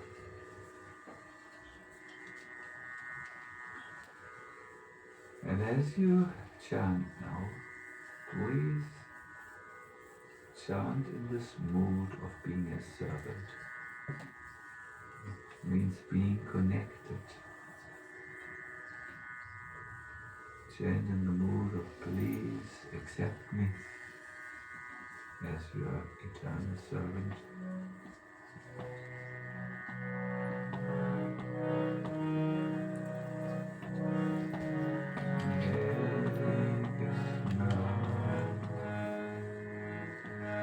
Krishna Krishna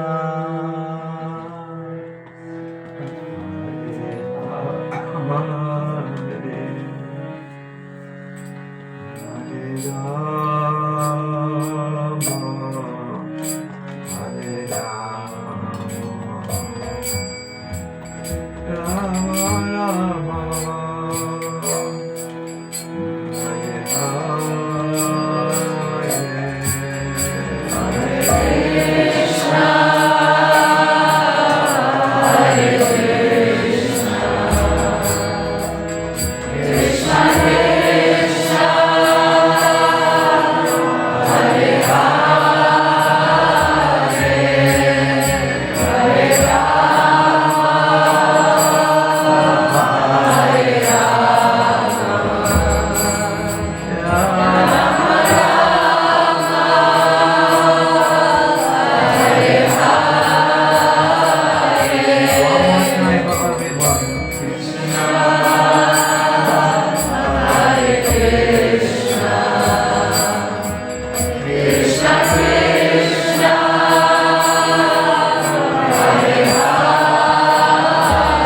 So, Hare Krishna.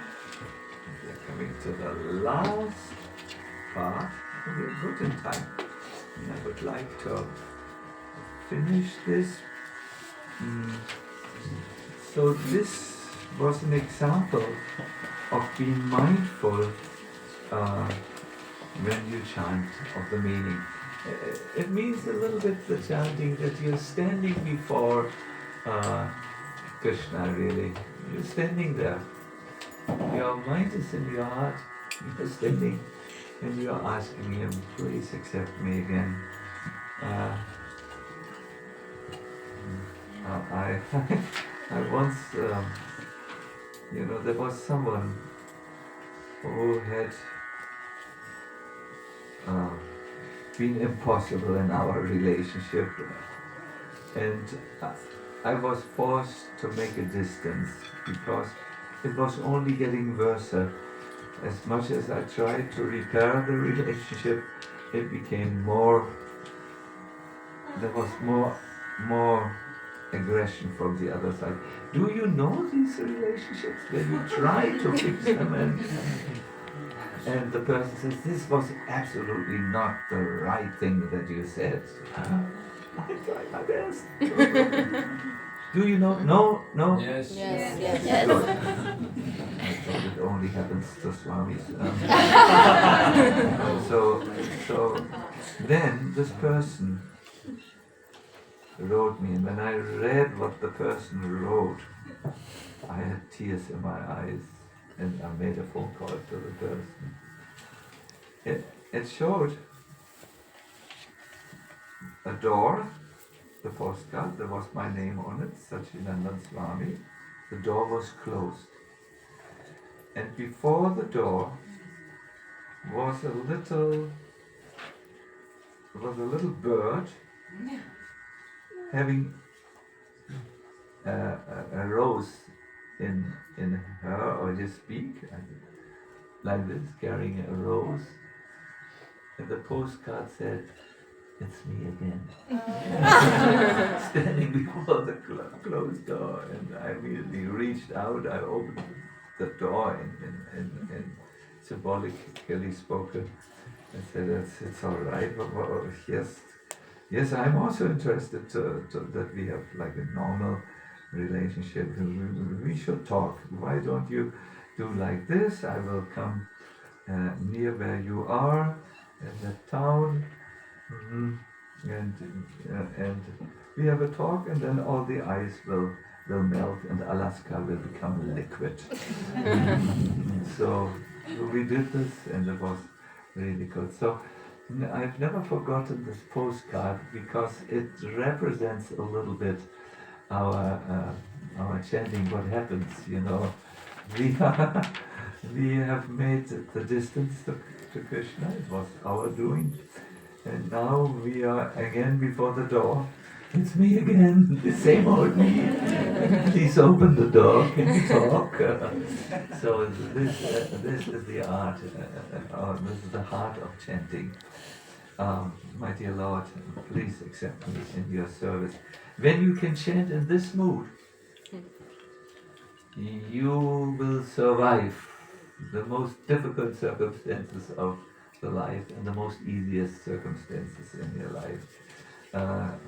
I'm talking about meaning, Viktor Frankl's findings. If you can chant with the meaning of the mantra in your mind, you have a meaning when you chant. It's not just a fulfillment of a promise, but it's something very emotionally interesting, very highly charged. So that is mantrata chintanam. That's the fourth thing. There are 5 things which I will only mention. They are in my mind the result of these 4 things. You are not in a haste, avyagrata, and anirveda means you're not dejected. But if most of the devotees are in a haste to chant, to finish their rounds. You see them coming to your lectures, and they need to finish their rounds. They're in a haste. Oh, so much time! I have to go and get my child from the tennis court. He needs to eat, and haste. So many things are. Have you noticed after COVID? In COVID, everything slowed down during this period. It has nothing to do with whatever it was.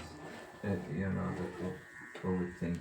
It slowed down. We could, but then after it was over this period, the world just went on double speed.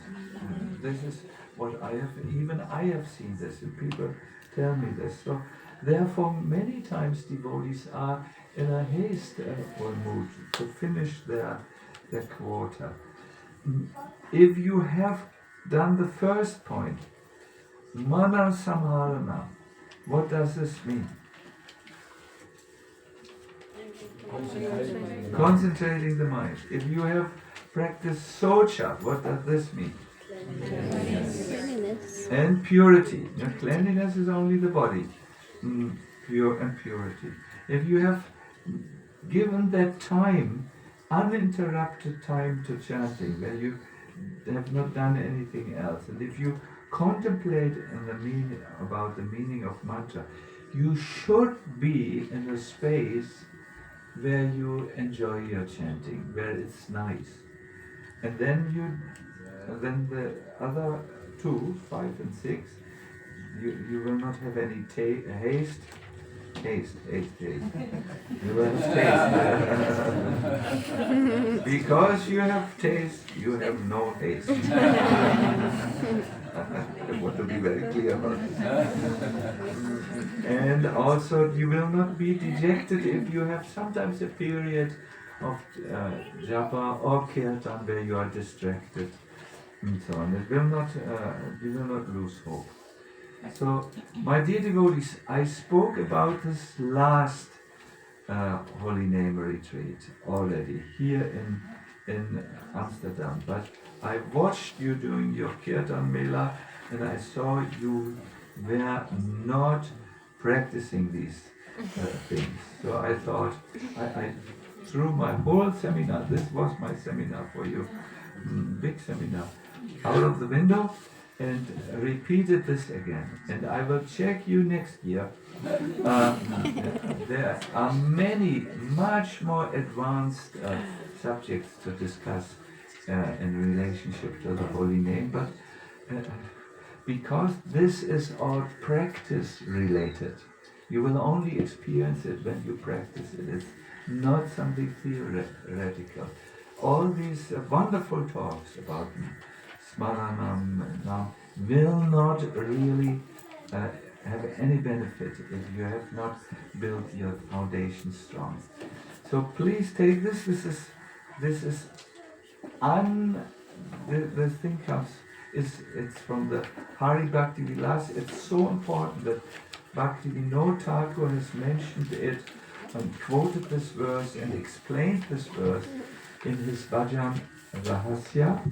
It is there, and it comes from a work. It is called Mantrat. Mantra. Oh, just now I'm feeling the pangs of hunger, so I don't remember that. It's a work, mantra, something man. It's in the Hari Bhakti Vilas, 17th Vilas, verse 129. If you want to find it there, the reference is given. It's quoted many times, in other words, by the great authorities on Bhakti. Please take it with you. You can make a photograph of it and send it to your friends and people. I will send it to... I have one person in mind. I will send it to... It was again a great pleasure to be with you. Let us see. Well, I do think... is there any small questions, just so that we have a reciprocation? Yes, on the subject matter, no? Yeah, I see 2 devotees. You have raised your hand, and Pratapanuta. I didn't see you dance yesterday like Radha Maharaj. You did? Oh yes. Yes, he did. Yeah, he did. You did. With a special Yes, jump? yes. I have daughter with me, so You have to be careful. Okay, so Mataji, please tell me your question. I just wanted to say one thing. I practiced what you said last year for the whole year, and it makes a big difference. I got more pain, so it well. Well, thank you very much. I'm very delighted to hear from you and very encouraged. Thank you. Yes. My dear devotees, it will work. I'm really hearing so many devotees who come to me and said, Maharaj, we can't chant our 16 rounds. And I said, yeah, yes. I'm sorry to hear this because I see that you're not happy when you tell this to me. How do you think you can remedy? You can change that. And then we tried many times and many months. And I tell them, well, in our scriptures, this problem is dealt with, and there is a process by which you can bring your chanting to the next level. It says here even to perfection. Would you like to know this process? And they say, yes. Then I say, okay, then come to the next holy name immersion retreat. Oh, I have no time, Maharaj. And yes, as long as you have no time for this, nothing will work. You will have to invest a little time and a little energy. But perhaps next year when we see each other, I will invite you again. Yeah. Good. So there was another Prataparuta Prabhu. so Maharaj, in the fourth mantrartha chintana, Yes. yeah, it is mentioned, you may meditate on the meaning by Gopal Guru Goswami. So can you elaborate what meaning Gopal Guru Goswami had? Yes, it is 16 meanings. The great devotees see each one of the 16 holy names as pots of nectar. Golden pots filled with nectar. Each one, not just the mantra, each name. So Gopal Guru starts, please make my mind attracted to you. That's how it starts, his meaning. Then he has other meanings. He says, please give me knowledge about you through your devotee. He sees that nectar meaning in one of the pots of the holy name. And then he of course goes to the absolute secret of Gaudiya Vaishnavism, the absolute nectarian play, Srimati Radharani. But I cannot talk about this at this stage. You will have to convince me. Yes, so there are many meanings like this. Purify my mind so that it's attracted to you. In other words, this problem of having no taste, it is a real problem. It is appearing even in great acharyas. They pray or find this meaning in it. So yes, this meaning you can, all the 16 meanings you can find in various literatures on the holy name, and also you can Google. You can ask your little demon in the computer and chat.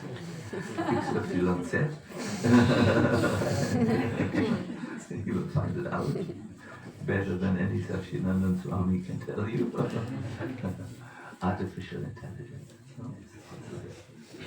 I have heard many things. never met this, but good. My dear devotees, I'm extremely grateful to you. As we were chanting about the meaning, there was we were encouraged to see ourselves as a servant of Krishna. And obviously, I did it myself. And I pray to Krishna, please let me always glorify your holy name, my dear Lord. Even if my voice breaks when I'm old. Now I'm very young, but when I'm old, then please let me glorify your holy name, because it's your most merciful appearance in this world. So maybe I have to pray a little. Krishna will test me if I'm really sincere, but I will pray a little bit more. So you have given this. Also, our great gratitude to Nilamba Prabhu. Don't know if he's here. Yeah. Even here. Yeah. That Kirtan Mela yesterday. What do you say? It was a real thing, So thank you for arranging it with your team. I know that ultimately you're behind everything, and also thank you for this space. I like this space very much. This meditation place. Is it called? How do we call it? How do they? Meditation Garden. Meditation garden. Yes. Wow. Yeah. So. Chloe is here. Who? Chloe, the owner of it. Yeah. That's Chloe. I will. Yeah, we'll give her a gift afterwards. Yes. I have reached the end. I think now we will serve the devotees prasadam. Maybe you want to say how this is done, and I know there is a continuation. At a certain point, we will have a temple program. Please come here that everyone can see you. So I'm signing off. I'm saying Hare Krishna.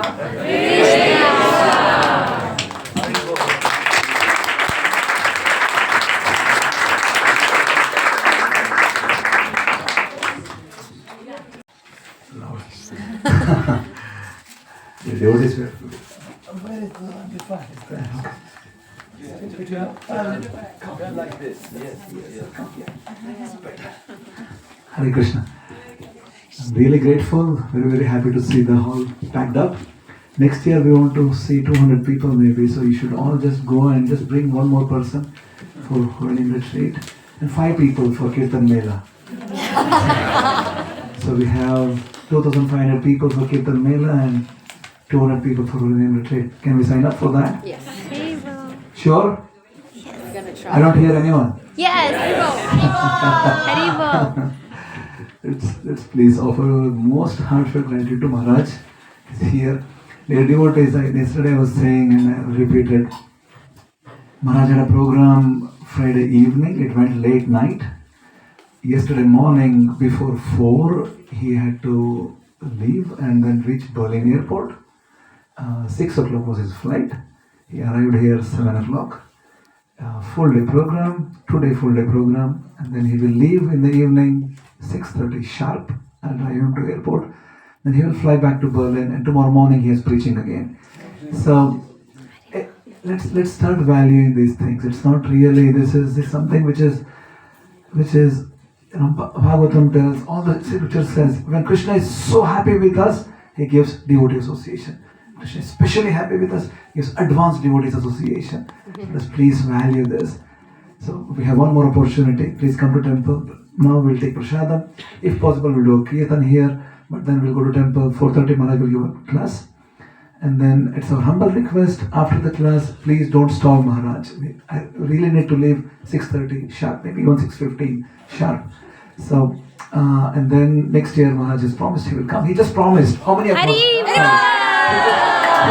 He's not there in the class. He told he will come and check. Right? So Maharaj, you have promised. I'm so happy.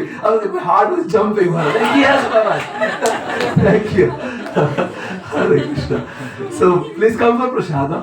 Now, we have Keshav Maharaj coming 28th of May, and we have a retreat. Chitralekha has flyers. It's outside the fly. Yeah, flyer is here. Chitralekha can also give you flyer.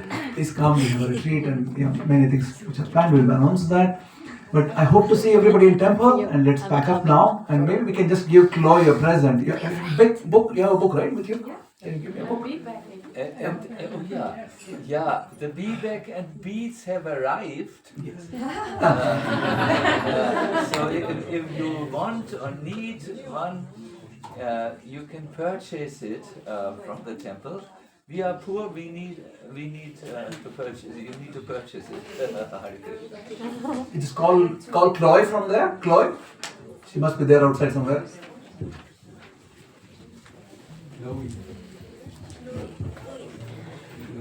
Do we also have beads? Chitralekha? Do we have beads? Yeah, Maharaj can give. Yeah. This is Chloe. She is the owner of the building.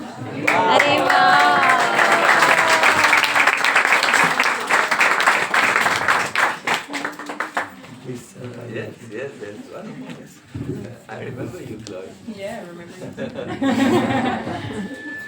Actually, Chloe, I don't want to embarrass you before so many, but we have thought about you in our little ashram, how you had this impossible determination to get this place and how it became possible. So just as our little gift, this fits very well to your outfit. A bead and a book. And may you continue with your good ideas and good determination. May there be no obstacles. And we really feel this is an ideal place to do something like meditation and so on. So let us all raise our hands and say Hari Bol. Hari.